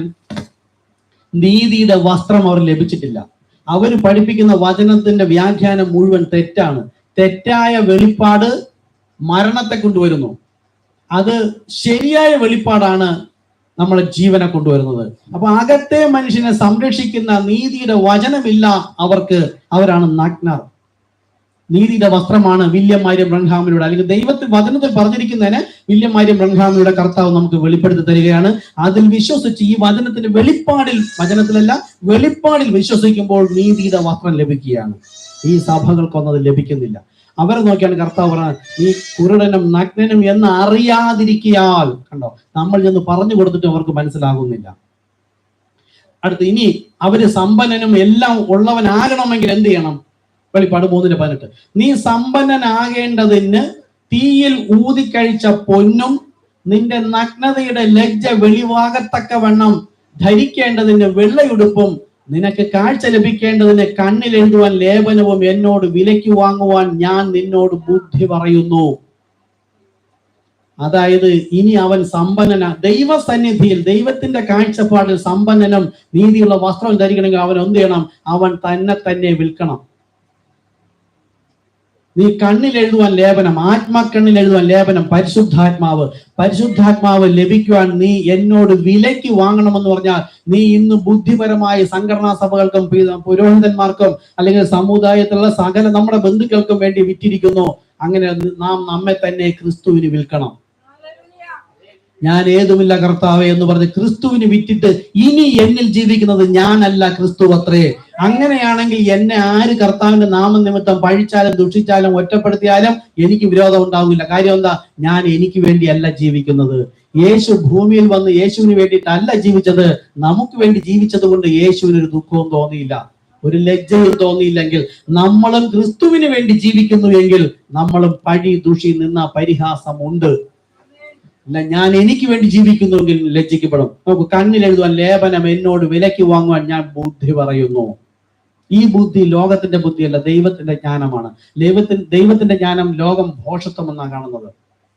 നോക്കൂ, നിന്റെ നഗ്നതയുടെ ലജ്ജ വെളിവാകത്തക്കണം ധരിക്കും വെള്ളയുടുപ്പും. ഈ വെള്ളയുടുപ്പാണ് നീതിയുടെ വസ്ത്രം. അതാണ് വചനം, വെളിപ്പാട്. വചനം എന്ന് പറയാൻ പറ്റില്ല. വചനം അവരുടെ കയ്യിൽ, നമ്മുടെ കയ്യിൽ ഉണ്ടായിരുന്നല്ലോ, ഇന്നും ഇരിക്കലും നമ്മുടെ കയ്യിൽ. പക്ഷെ വചനത്തിനകത്തുള്ള വെളിപ്പാടാണ് മണവാട്ടി ധരിക്കേണ്ടത്. വെളിപ്പാടിലാണ് സഭയെ കെട്ടുന്നത്. വെളിപ്പാടാകുന്നു നീതിയുടെ വസ്ത്രം. എന്നോട് വിലയ്ക്ക് വാങ്ങാൻ ബുദ്ധി പറയുന്നു. നിനക്ക് പ്രിയമുള്ളവരൊക്കെ ഞാൻ ശാസിക്കും. ഓക്കെ, ഇനി ആ വെളിപ്പാട് 10 ഒരു കാര്യങ്ങൾ എടുത്തിട്ട് നമുക്ക് ഇവിടെ തീരില്ല, എങ്കിലും പെട്ടെന്ന് എടുക്കാം. വെളിപ്പാട് 11 ഒരു പറഞ്ഞു നോക്കും. ബലവാനായ മറ്റൊരു ദൂതൻ, ഇത് കർത്താവായ യേശു ക്രിസ്തു ആണ്. ഈ മുഖം സൂര്യനെ പോലെ കാൽ തീത്തൂണ് പോലെ 1-ാമത്തെ അധ്യായം വായിച്ച് നോക്കുമ്പോൾ അത് യേശു ക്രിസ്തുവിനെ കുറിച്ച് പറയാണ്. അവൻ മേഘമുടുത്തും തലയിൽ ആകാശവില്ല് ധരിച്ചും മുഖം സൂര്യനെ പോലെ കാൽ തീത്തൂണ് പോലെയും ഉള്ളവൻ. ഇത് കർത്താവ് യേശു ക്രിസ്തു അവസാന നാളിൽ ഈ സഭകളെല്ലാം തെറ്റിയിരിക്കുമ്പോൾ ദൈവത്തിന്റെ ജനത്തെ വിളിച്ച് പുറത്തേക്ക് കൊണ്ടുവരുന്നതിനും ദൈവത്തിന്റെ മറഞ്ഞിരിക്കുന്ന സത്യങ്ങൾ വെളിപ്പെടുത്തുന്നതിനും, അതായത് മുദ്രകൾ തുറക്കുന്നത് കർത്താവ് യേശു ക്രിസ്തുവാണ്. മർമ്മം, ഇത് മഹത്വ പ്രത്യക്ഷതയാണ്. വാനപ്രത്യക്ഷത ഇനി 2 പ്രത്യക്ഷതയുണ്ട്. ഇതും ലോകസഭകൾക്ക് അറിയില്ല. മഹത്വ പ്രത്യക്ഷത കഴിഞ്ഞു. 1963 ഏപ്രിൽ മാസം 23-ാം തീയതി മഹത്വ പ്രത്യക്ഷത കഴിഞ്ഞു. അതായത് മഹത്വത്തിൽ കർത്താവ് വന്ന് തന്റെ ജനത്തിന് വേണ്ടി ഈ മറഞ്ഞിരുന്ന സത്യങ്ങൾ മുഴുവൻ വെളിപ്പെടുത്തി കൊടുത്തു. ഇനി വാനപ്രത്യക്ഷതയേ ഉള്ളൂ. ആ സമയത്താണ് മണവാട്ടി ഇവിടെ നിന്ന് അങ്ങോട്ട് പോകുന്നത്.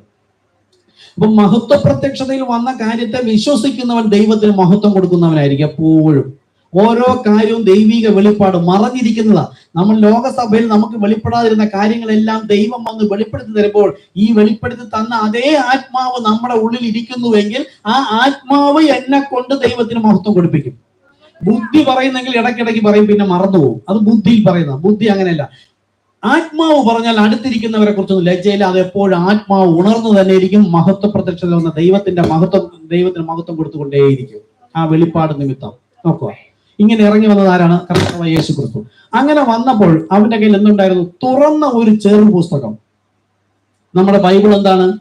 7 മുദ്രകളാൽ മുദ്രയിടപ്പെട്ട പുസ്തകമാണ് ബൈബിൾ.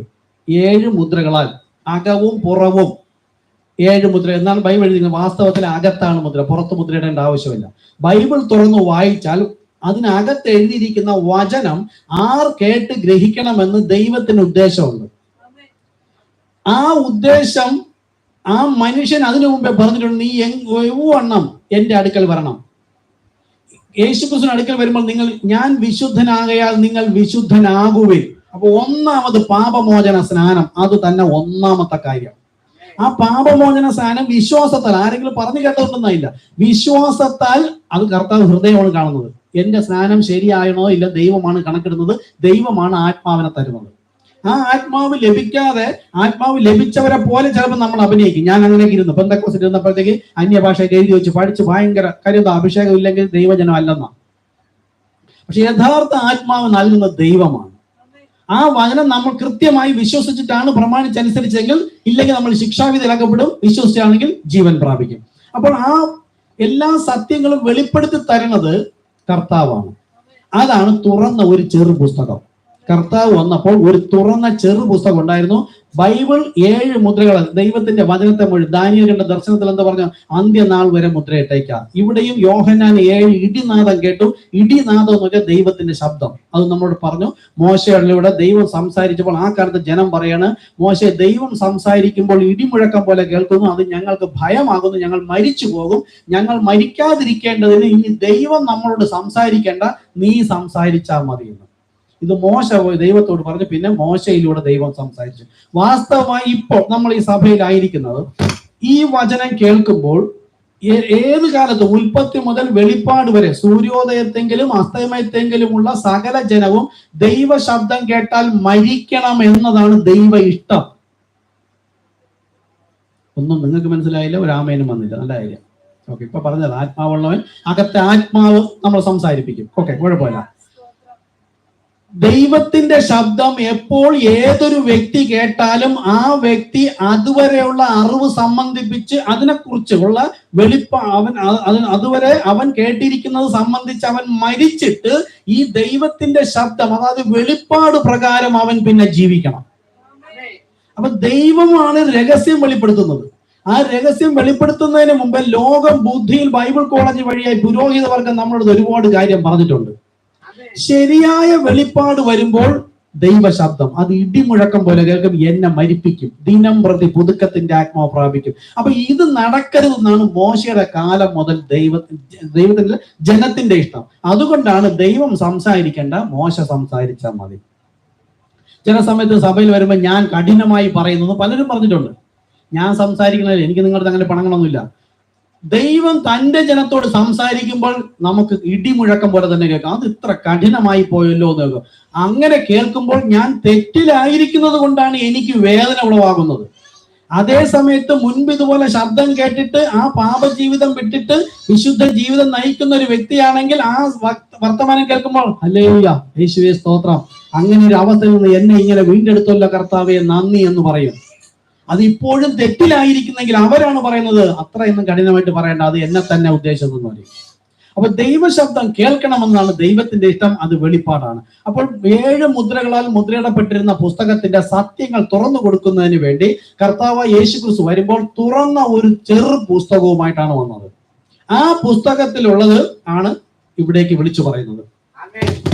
ഇത് കേട്ട് വിശ്വസിച്ച് പ്രമാണിച്ചനുസരിച്ച് മരണപര്യന്തം അല്ലെങ്കിൽ കർത്താവിന്റെ വരവ് വരെ ജീവപര്യന്തം നിൽക്കുന്നവരുടെ പേർ ജീവപുസ്തകത്തിൽ, ഈ പുസ്തകത്തിലുണ്ട്. കുഞ്ഞാട്ടിൻ ജീവപുസ്തകമാണിത്. ഈ കുഞ്ഞാട്ടിൻ ജീവപുസ്തകത്തിൽ പേരുണ്ട്. അത് നമ്മുടെ ബൈബിളാണ് ജീവപുസ്തകം. ഇനി അതിൽ നിന്ന് പേര് കുഞ്ഞാട്ടിൻ ജീവപുസ്തകത്തിലേക്ക് മാറ്റും. അത് കർത്താവ് തന്റെ ജനത്തെ ചേർക്കാൻ വരുമ്പോൾ ഇതിൽ നിന്ന് പേര് അതിലേക്ക് ശേഖരിക്കപ്പെടും. ആ കുഞ്ഞാട്ടിൻ ജീവപുസ്തകത്തിൽ പേരുള്ളവരെയാണ് കൊണ്ടുപോകുന്നത്. അതിനാണ് ഈ തുറന്നൊരു ചെറു പുസ്തകവുമായി ദൈവം തന്റെ വെളിപ്പാട് പറഞ്ഞു തരുന്നത്. ഈ കാലം എങ്ങനെയായിരിക്കും? നോഹയുടെ കാലം വരെ ആരും ഇത് വിശ്വസിക്കില്ല. ഇത് ചെന്ന് പറയുമ്പോൾ തന്നെ പറയും, നിങ്ങൾ ഭ്രാന്തനാണ്, ഏതോ ആരോ എന്തോ ദുരുപദേശം പഠിപ്പിച്ചത്. പക്ഷെ ദൈവആത്മാവിനാൽ വഴി നടത്തപ്പെടുന്നെങ്കിൽ എന്റെ ഹൃദയം ആനന്ദിച്ചുകൊണ്ടേയിരിക്കും, ഒരു വികാസമായിരിക്കും. ഇത് ആർക്കും മനസ്സിലാവുകയുമില്ല. അപ്പൊ തുറന്നൊരു ചെറു പുസ്തകം ഉണ്ടായിരുന്നു.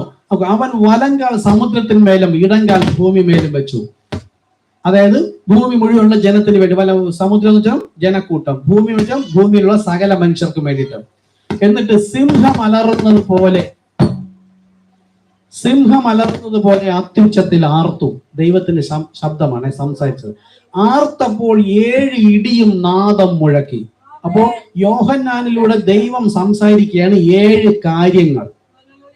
നോക്കൂ, 7 ഇടി വെച്ചാൽ ദൈവശബ്ദം. അത് നാദം മുഴക്കിയപ്പോൾ ഞാൻ എഴുതുവാൻ ഭാവിച്ചു.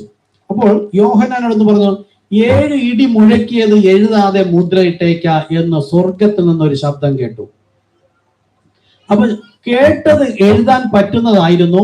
ആ സമയത്ത് കർത്താവ് പറഞ്ഞു, നീ കേട്ടത് എഴുതണ്ട, കണ്ടത് എഴുതിക്കൊള്ളാൻ പറഞ്ഞു. അങ്ങനെയാണ് ബൈബിളിൽ യോഹന്നാൻ കണ്ട കാര്യം മുഴുവൻ എഴുതി, കേട്ട കാര്യം എഴുതിയില്ല. അപ്പൊ ദൈവം സംസാരിച്ച കാര്യം യോഹന്നാന് മനസ്സിലായി. പക്ഷെ ദൈവം ആ കാലത്ത് അറിയിക്കാൻ ആഗ്രഹിക്കുന്നില്ല. തന്റെ ജനം എപ്പോഴാണ് അറിയണമെന്ന് ദൈവം ആഗ്രഹിക്കുന്നു, ആ കാലത്ത് സംഘടനാ സഭയിൽ തെറ്റായിരിക്കുന്നിടത്ത് നിന്ന് യഥാർത്ഥത്തിൽ അപ്പോസ്തലന്മാരെ അപ്പന്മാരുടെ വിശ്വാസത്തിലേക്ക്, ആ സ്നാനത്തോടുകൂടി അതേ വിശ്വാസം ജനത്തോട് സംസാരിക്കുന്നതിന് വേണ്ടിയിട്ടാണ് കർത്താവ് ആ 7 ഇടി നാദം മുഴക്കിയത്. അതാണ് നമ്മുടെ 7 മുദ്രകളുടെ പുസ്തകം. ബൈബിളിലുള്ള ഉൽപ്പത്തി മുതൽ വെളിപ്പാട് വരെയുള്ള എല്ലാ മർമ്മങ്ങളും ദൈവം തുറന്നു കഴിഞ്ഞു. മണവാട്ടി അറിയണമെന്ന് ദൈവം ആഗ്രഹിച്ച, നമുക്കറിയേണ്ട എല്ലാ സത്യങ്ങളും വെളിപ്പെടുത്തി കഴിഞ്ഞു. ഇത് വിശ്വാസ സ്നാനം സ്വീകരിക്കുന്നവർക്കെ നമ്മൾ കൊടുക്കുകയുള്ളൂ. അതുകൊണ്ട് 7 മുദ്രയുടെ പുസ്തകം ഇത്. ഇനി 7 സഭാകാലം ഏകദേശം ഇത്രയും തന്നെ വലിപ്പമുള്ള പുസ്തകങ്ങളുമുണ്ട്. അപ്പോൾ ഈ സത്യങ്ങളെല്ലാം തുറന്നു കഴിഞ്ഞത് ഒരു വ്യക്തിയിലൂടെയാണ്. അതാണ് വില്യം മൈരം ബ്രൻഹാം എന്ന മനുഷ്യനിലൂടെ ദൈവം സംസാരിച്ചതാണ്. നമുക്ക് പത്രോസിലൂടെ സംസാരിച്ചപ്പോൾ പത്രോസ് പറഞ്ഞത് വേണ്ട എന്ന് പറയുന്നവരാണ് ബൈബിൾ കയ്യിലേന്തി നടക്കുന്ന ക്രിസ്ത്യാനികളുടെ 99% പേരുമെങ്കിൽ, അതേ ബൈബിളുമേന്തി നടക്കുന്ന ആ വ്യക്തിയുടെ ബൈബിളിൽ തന്നെ എഴുതിയിരിക്കുന്ന ഈ അന്ത്യകാലത്ത് വെളിപ്പെടേണ്ട സത്യത്തെ ഒരു വ്യക്തിയിലൂടെ, ഇവിടെയും ഒരു മനുഷ്യനിലൂടെ ദൈവം സംസാരിച്ചു എന്ന് പറഞ്ഞാൽ, ഈ 99% ജനം വിശ്വസിച്ചിരിക്കുന്നതിന് ഇടയിൽ നിന്ന് 1% മാത്രമേ ഇതിലേക്ക് വിശ്വസിച്ചു വരികയുള്ളൂ. അതുകൊണ്ടാണ് യേശു പറഞ്ഞത്, വാതിൽ ഇടുക്കമുള്ളത്, വഴി ഞെരുക്കമുള്ളത് കണ്ടെത്തുന്നവർ. അപ്പോ 7 ഇടി നാദം മുഴക്കിയത്. ഇനി അത് എപ്പോഴാണ്, അത് വെളിപ്പെടുത്തുന്നത് എപ്പോഴാണ് നോക്കുക. 7 ഇടി നാദം മുഴക്കിയപ്പോൾ ഞാൻ എഴുതുവാൻ ഭാവിച്ചു. 7 ഇടി മുഴക്കിയത് എഴുതാതെ മുദ്രയിട്ടേക്ക എന്ന് സ്വർഗത്തിൽ നിന്ന് ഒരു ശബ്ദം കേട്ടു. സമുദ്രത്തിന്മേലും ഭൂമിമേലും നിൽക്കുന്നവനായി ഞാൻ കണ്ട ദൂതൻ, അതായത് ദൂതൻ കർത്താവ് യേശു ക്രിസ്തുവാണ്. അവിടെ പറയുന്നത്, വലങ്കൈ ആകാശത്തിലേക്ക് ഉയർത്തി, ഇനി കാലം ഉണ്ടാവുകയില്ല. അപ്പൊ ഈ സത്യങ്ങളെല്ലാം വിളിച്ചു പറയാൻ പോകുന്ന ഒരു സമയം എപ്പോഴായിരിക്കും? 2000 വർഷത്തിന്റെ അവസാനം, ഉൽപ്പത്തി മുതൽ കർത്താവിന്റെ വരവ്. ഇനി ഒരു വരവില്ലല്ലോ, ഒരു വരവ് കഴിഞ്ഞ് ഇനി 2ാമത്തെ വരവ് മണവാട്ടി ചേർത്ത് കൊണ്ടുപോകുന്ന ഇനി കാലം വെച്ചാൽ ഒരു കാലത്തിന് എത്ര ദൈർഘ്യം? നോഹയുടെ കാലം പോലെ 120 വർഷം. ഒരു കാലം 120 വർഷമാണ്. അപ്പൊ ഇനി കാലം ഉണ്ടാവുകയില്ല, 120 വർഷം ഇനി ഉണ്ടാവുകയില്ല എന്ന അത്രത്തോളം ചുരുങ്ങുന്ന ഒരു കാലഘട്ടത്തിലായിരിക്കും ഈ സത്യം വെളിപ്പെടുത്തുന്നത്. അതായത് ഇത് 1963 വെളിപ്പെടുത്തി. 1963 മുതൽ ഇന്ന് ഏകദേശം എത്ര 70-80 വർഷം ആയി ഇത് ഈ സത്യം വെളിപ്പെടുത്തിയിട്ട്.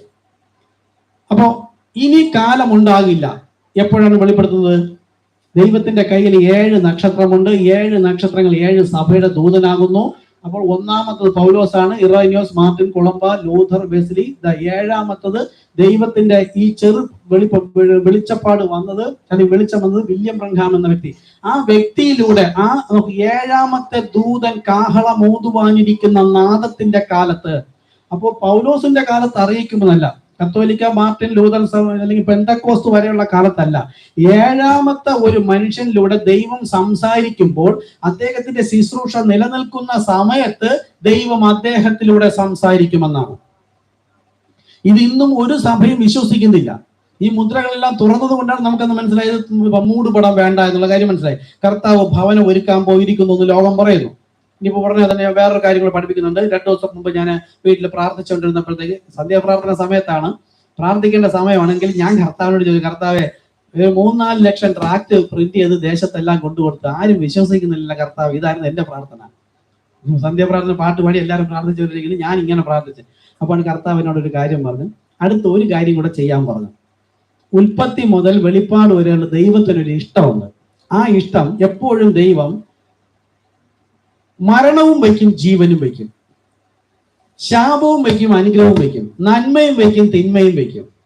ഇല്ലേ? ഉൽപ്പത്തിയിൽ പിശാചിനെ വെച്ചില്ലേ? അവിടെ തന്നെ ജീവവൃക്ഷം ഉണ്ടായിരുന്നു, നന്മ തിന്മകളെ കുറിച്ചുള്ള വിഷയം ഉണ്ടായിരുന്നു. അപ്പോൾ അനുഗ്രഹ ശാപം ദൈവത്തിന് എന്നിട്ട് ചോയ്സ് കൊടുക്കും, മനുഷ്യർക്ക് കൊടുക്കുകയാണ്. 2 രീതിയിലും സംസാരിക്കും, ചിലപ്പോൾ 3 രീതിയിലും സംസാരിക്കും. എന്നിട്ട് ശരിയായത് ഗ്രഹിച്ച് പ്രമാണിച്ചനുസരിക്കുന്നതിന് വേണ്ടിയിട്ട് കർത്താവ് പറഞ്ഞ നീ പരിശുദ്ധാത്മാവ് പ്രാപിക്കുക.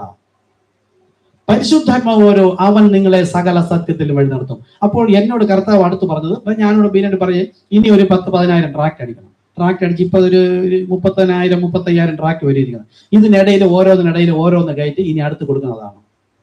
അപ്പൊ അതുപോലെയാണ് പിതാവ് പുത്രൻ പരിശുദ്ധാത്മാവിന്റെ നാമത്തിലെ സാധനവും പറഞ്ഞിട്ടുണ്ട്, യേശു ക്രിസ്തു നാമത്തിലെ സാധനവും പറഞ്ഞിട്ടുണ്ട്. 99% ഇതെടുക്കും മരണത്തിനാണ്. ഇത് നാമമല്ല. നാമം കണ്ടെത്തുന്നത് 1% മാത്രം. ഇവർ ജീവനിലേക്കും ഇവർ മരണത്തിലേക്കും. ഇതുപോലെ ബൈബിളിൽ ധാരാളം കാര്യമുണ്ട്. മൂടുപടം വേണമെന്നൊരിടത്ത്, വേണ്ടെന്നൊരിടത്ത്. ദൈവസഭയ്ക്ക് വേണ്ടെന്ന് പച്ചയ്ക്ക് പറഞ്ഞിട്ടുണ്ട്. കർത്താവിലേക്ക് തിരിയുമ്പോൾ മൂടുപടം വേണ്ട, ക്രിസ്തുവിൽ മൂടുപടം നീങ്ങിപ്പോകും. കർത്താവ് സ്ഥലം ഒരുക്കുവാൻ പോയിരിക്കുന്നു ഒരിടത്ത്, സ്ഥലം ഉണ്ട് എന്ന് 3 സ്ഥലത്ത് പറയുന്നുണ്ട്. അപ്പൊ ഇതുപോലെ ബൈബിളിലുള്ള കാര്യങ്ങളെല്ലാം രേഖപ്പെടുത്തിക്കൊണ്ട് അതുകൂടെ ഒന്ന് കൊടുക്കാൻ കർത്താവ് പറഞ്ഞു. ഈ വിഷയങ്ങൾ പണ്ട് അറിയാം, നമ്മൾ പലപ്പോഴും എടുത്തിട്ടുള്ളതാണ്. എങ്കിലും അതുകൂടെ ഒരു ട്രാക്ട് ആക്കി ഇനി കൊടുക്കാൻ തീരുമാനിക്കുകയാണ്. അങ്ങനെയെങ്കിലും കർത്താവ് ആഗ്രഹിക്കുന്നുണ്ട് കാര്യം അറിയാനായിട്ട്. ഓക്കെ, അപ്പൊ ഇവിടെ ഇനി കാലം ഉണ്ടാകില്ല എന്ന് പറയുന്ന അത്രത്തോളം ഈ കാലം ചുരുങ്ങിയിരിക്കുന്ന സമയത്ത് ആമോസിൽ പറഞ്ഞ പോലെ മുൻ പ്രവാചകന്മാർക്ക് അറിയിച്ചു കൊടുത്ത് നോക്കുന്നു. 7-ാമത്തെ ദൂതൻ കാഹളം ഊതുവാനിരിക്കുന്ന നാദത്തിന്റെ കാലത്ത് ദൈവത്തിന്റെ മർമ്മം, അപ്പൊ മർമ്മം എല്ലാം മൂടി വെച്ചിട്ട് പോയതാണ്. ഈ വരികൾക്ക് അകത്താണ് അവൻ തന്റെ ദാസന്മാരായ പ്രവാചകന്മാർക്ക് അറിയിച്ചു കൊടുത്തതുപോലെ നിവർത്തിയാകും. അപ്പോൾ പഴയ നിയമകാലത്ത് തന്റെ ദാസന്മാരോട് അറിയിക്കുന്നത് എന്ത് ചെയ്യും? ദൈവം തന്നെ നേരിട്ട് വന്നിട്ട് ഒരു പ്രവാചകനെ തെരഞ്ഞെടുത്തിട്ട് പ്രവാചകനിലൂടെ സംസാരിക്കും. അതാണ് ആമോസ് 3:7. യഹോവയായ ദൈവം തന്റെ രഹസ്യം തന്റെ പ്രവാചകന്മാരായ ദാസന്മാരോട് അറിയിക്കാതെ ഒരു കാര്യവും ചെയ്യുകയില്ല. അപ്പൊ നോഹയുടെ കാലം പോലെ നോഹ ആ കാലത്തിന്റെ പ്രവാചകനായിരുന്നു. ആ കാലത്ത് ലോകത്തെ മുഴുവൻ നശിപ്പിക്കാൻ പോയപ്പോൾ കർത്താവ് ആരെ അറിയിച്ചു? നോഹയെ പോയി അറിയിച്ചു, അല്ലേ?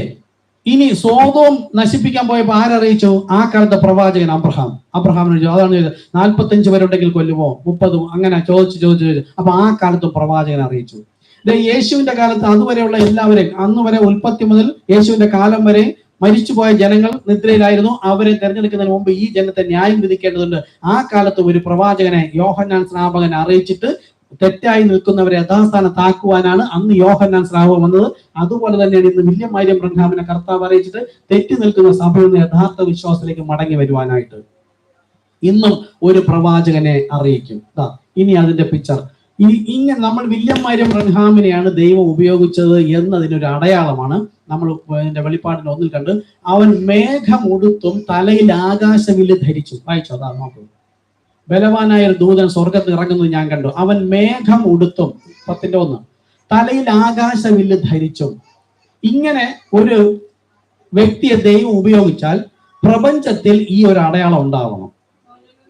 മനുഷ്യനിർമ്മിതമാകാൻ പറ്റില്ല, മനുഷ്യനാൽ അസാധ്യം, ദൈവത്താൽ സകലതും സാധ്യം. അങ്ങനെ വില്യം മരിയം ബ്രഹാമിനെ ദൈവം ഉപയോഗിച്ചപ്പോൾ അദ്ദേഹത്തോട് പറഞ്ഞു, നീ ഒരു മലയുടെ അടിവാരത്തേക്ക് വരാൻ പറഞ്ഞു. അവിടെ ചെന്നപ്പോൾ എപ്പോഴും ഇദ്ദേഹത്തിന്റെ കൂടെ കത്തോലിക്ക എല്ലാ സഭക്കാരും ഉണ്ടാവും. അങ്ങനെ പോയ ആൾക്കാര് അവിടെ ചെന്നപ്പോൾ കണ്ട കാഴ്ച ഇതാണ്. ഇത് ഇങ്ങനെ ആദ്യം വേറൊരു പിക്ചർ ഞാൻ നോക്കിയിട്ട് കണ്ടില്ല. സാധാരണ ഒരു മേഘം പോലെ ഒരു വലിയ മേഘം ഇങ്ങനെ ഉയർന്നു താഴ്ന്നു വൈബ്രേറ്റ് ചെയ്യുന്നു. ദൈവത്തിന്റെ ഏഞ്ചൽ കർത്താവ് യേശുക്രിസ്തു വന്നു ഈ പ്രവാചകനുമായി സംസാരിക്കുന്ന സമയത്ത് ഇവർ നോക്കി നിൽക്കുകയാണ്. അതിന്റെ വീതി ഇവിടെ പറയുന്നുണ്ട്. 26 മൈൽ ഉയരത്തിൽ 30 മൈൽ വീതിയിൽ അരിസോണയിൽ അതായത് അമേരിക്കയിലെ അരിസോണയിൽ ഇത് കണ്ട ആദ്യം മേഘം വന്നിങ്ങനെ ഉയർന്ന് താഴുന്നത് പോലെ തോന്നും. ഈ തരത്തിലല്ല, സാധാരണ മേഘം പോലെ വൈബ്രേറ്റ് ചെയ്ത് ഇദ്ദേഹത്തോട് സംസാരിക്കുമ്പോൾ ഈ സംസാരിക്കുന്നത് കർത്താവ് യേശുക്രിസ്തുവാണ്. ഈ 7 ദൂതന്മാരെയും ഉപയോഗിച്ചത്. ഈ 7 ഏഞ്ചൽമാരും അവിടെ വന്നു. ഈ മേഘത്തിൽ അഗ്നിസ്തംഭത്തിൽ അവിടെ വന്നിട്ട് ഇവർ കർത്താവിന് ഇദ്ദേഹത്തോട് സംസാരിച്ചിട്ട് ഈ 7 ഏഞ്ചൽസും തിരികെ പോകുന്ന സമയത്ത് ആ മേഘം എല്ലാം കൂടെ ചേർന്നിട്ടാണ് ഇങ്ങനെ തലയിൽ ആകാശവില്ല് പോലെ ഒരു പിക്ചർ ഉണ്ടായത്. ഈ പിക്ചർ എടുത്തത് പ്രവാചകന്റെ കൂടെ ഉള്ളവരല്ല, കത്തോലിക്കക്കാരാണ് എടുത്തത്. 32 ഫിലിം ഉള്ള അന്നത്തെ ക്യാമറയിൽ ഇരുന്നത് 32 ഫിലിമുള്ള റോളാണ്. അതിന്റെ 32 ഒരു ഫോട്ടോ എടുത്ത് ഒരെണ്ണത്തിൽ മാത്രമേ പിക്ചർ തെളിഞ്ഞുള്ളൂ, ബാക്കി ഒന്നിലും പിക്ചർ തെളിഞ്ഞില്ല. അവരിത് വിദേശത്ത് അന്ന് ജർമ്മനിയിലോ ഫ്രാൻസിലോ എവിടെയൊക്കെ കൊടുത്ത് പരിശോധിച്ചപ്പോൾ അവർ തന്നെ അന്യ രാജ്യക്കാർ അവർ പറഞ്ഞു ഇത് മനുഷ്യനിർമ്മിതമല്ല, ഇത് ദൈവനിർമ്മിതമാണ്. അപ്പോൾ ദൈവം ഒരു വ്യക്തിയെ ഉപയോഗിച്ചാൽ ആകാശത്ത് ഈ അടയാളം കാണും. തലയിൽ ആകാശവില്ല് ധരിച്ചും മേഘമുടുത്തും ആകാശവില്ല്. അത് കഴിഞ്ഞിട്ട് പ്രവാചകൻ ഈ വക കാര്യങ്ങളെല്ലാം സംസാരിക്കുമ്പോൾ ചർച്ചിൽ വെച്ച് കർത്താവ് പറഞ്ഞു, ഇതിനുള്ളിൽ കർത്താവിന്റെ മുഖം അവിടെ ദർശനമായി.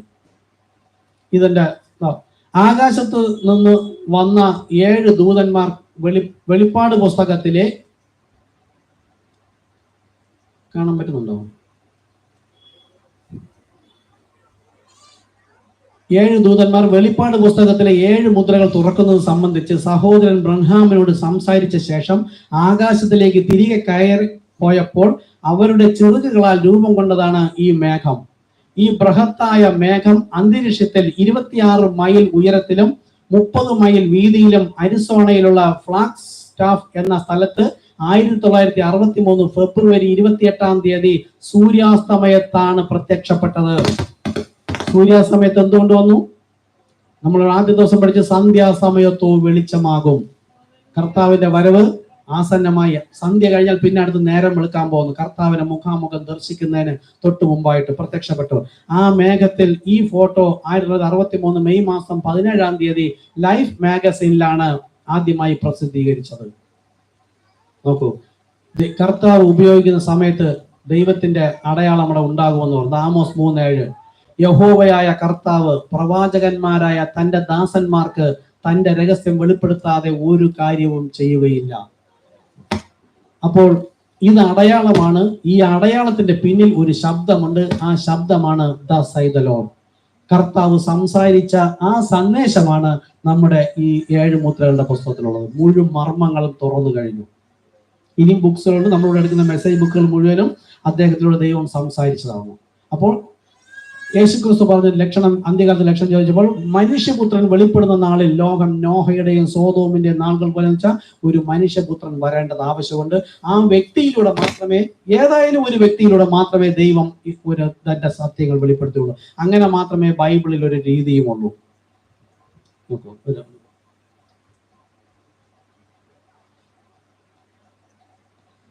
ഇത് ഇന്ന് ലോകത്ത് കാണുന്ന സഭകളാണ്. അപ്പോസ്തല പ്രവൃത്തി മുതൽ കർത്താവ് നൽകിയ ആ വിശ്വാസത്തെ ഒരു മരത്തോട് ഉപമിക്കുകയാണ്. ഇത് നമ്മളോട് പഠിപ്പിച്ച വെട്ടിക്കിളി വിട്ടിൽ തുള്ളൻ പച്ചപ്പുഴു, ഇത് തിന്നു തീർത്തതിനെ ഈ സംവത്സരത്തെ ഞാൻ അന്ത്യനാളിൽ മടക്കി തരുമെന്നാണ്. ഒരു സഭ തുടങ്ങി, കത്തോലിക്ക സഭയ്ക്ക് മുമ്പായിട്ട് ദൈവസഭ. അതിന് ഇന്ന് ഓരോ സഭകളും അതിന് തിന്നത് AD 33 മുതൽ ഇന്ന് 2000 വർഷമായപ്പോൾ പച്ചപ്പുഴു, വീട്ടിൽ തുള്ളൻ, വെട്ടിക്കിളി ഇതെല്ലാം തിന്നു തീർത്ത് അന്ത്യനാളിലെ ഏറ്റവും മുകളിൽ ഒരു പച്ച ഇല, അതാണ് നമ്മുടെ ദൈവസഭ. ലവോദിക്ക സഭാകാലത്ത് ഒന്നാമത്തെ ദൈവസഭ പോലെ കാണപ്പെടുന്ന ഒരു വിശ്വാസം, ഒരു സ്നാനം, ഒരു കർത്താവ്, ഒരു ആത്മ, ഒരു ഉപദേശം, ഇതിനെ എല്ലാവരും തള്ളിക്കളയുക തന്നെ ചെയ്യും. യേശുവിനെ തള്ളിക്കളയെങ്കിൽ ഈ കാലത്തും തള്ളിക്കളയും. അങ്ങനെ കർത്താവും കർത്താവിന്റെ ജനവുമായി മുകളിൽ ഒരു ശാഖ, അത് കർത്താവ് തന്നെ വന്നു കൊണ്ടുപോകും. ഈ സഭയെക്കുറിച്ച് നമ്മൾ പഠിപ്പിച്ച പിക്ചറാണ് ഇവിടെ ഉള്ളത്. ഓക്കെ, ഈ കുതിരപ്പുറത്ത് വന്നവൻ 3 കുതിരപ്പുറത്തുള്ളവനും പുറപ്പെട്ട് കഴിഞ്ഞു. അവനാണ് വന്നിട്ട് ഈ സഭകളെ മുഴുവൻ തെറ്റിച്ചിട്ട് അപ്പോസ്തലന്മാരുടെ വിശ്വാസവും സ്നാനവും എല്ലാം തെറ്റിച്ച് കളഞ്ഞിരിക്കുന്നത്. ഈ 3 കുതിരപ്പുറത്ത് വന്നവനാണ്. അത് 3ഉം കൂടെ ചേർന്നിട്ടാണ് ഇപ്പോൾ അവസാനത്ത് ഈ ഒരു കളറായിരിക്കുന്നത്. ഏതാണ് ശരി ഏതാണ് തെറ്റെന്ന് അറിയാതെ അങ്ങനെ മങ്ങിയിരിക്കുന്ന സമയത്താണ് സന്ധ്യാസമയത്തോ വെളിച്ചമാകുമെന്ന് ദൈവം ഒരു വ്യക്തിയിലൂടെ സംസാരിച്ചത്. ഈ വചനം യുവണ്ണം പഠിപ്പിക്കുന്ന ഒരു സഭകളുമില്ല. അതുപോലെ തന്നെ ഗോതമ്പിനെ കളപ്പുരയിൽ ശേഖരിക്കണം. അപ്പോസ്തലന്മാരുടെ വിശ്വാസവും സ്നാനത്തോടു കൂടി തന്നെ കർത്താവ് യേശുക്രിസ്തു തന്നെ വന്ന് തുടങ്ങിയപ്പോൾ ആ സഭയിൽ നിന്ന് തെറ്റിച്ചെങ്കിൽ യഥാർത്ഥത്തിൽ അടുത്ത് യേശു വരുന്നതിന് മുമ്പും അതുപോലെ തന്നെ ഒരു സഭ വിശ്വാസം ഉണ്ടായിരിക്കണം. അതിനാണ് കർത്താവ് നമ്മെ ഉപയോഗിക്കുന്നത്. ഒരിക്കലും ഇവിടെ ആള് വരില്ല, ഒരുപാടൊന്നും വരില്ല, ജ്ഞാനികൾക്കൂടെ വരാൻ കഴിയില്ല. കാര്യം കർത്താവ് തന്നെ പറഞ്ഞു, ജ്ഞാനികൾക്കും വിവേകികൾക്കും ദൈവം തന്റെ മർമ്മം മറച്ചു വച്ചിരിക്കുന്നു എന്നാണ്. ആ മർമ്മമാണ് കർത്താവ് വില്യം മരിയം ബ്രൻഹാമിനോട് അറിയിച്ചത്. ഓക്കെ, അടുത്ത ഇനി വരുന്ന കാര്യങ്ങളിൽ തുറന്നെടുക്കാം, എഴുന്നേൽക്കാം. കർത്താവ് നമ്മെ അനുഗ്രഹിക്കട്ടെ. അപ്പോൾ നമ്മുടെ ഈ സഭ എങ്ങനെയാണ് കൂടപ്പെട്ടതെന്ന് നമുക്ക് തന്നെ ഒരു ഉറപ്പുണ്ടായിരിക്കണം. ഇരു മനസ്സുള്ളവരാവരുത്, അവർ കർത്താവിൻ്റെ നിന്ന് ഒന്നും പ്രാപിക്കാൻ കഴിയുകയില്ല. ഒരു നിമിഷം.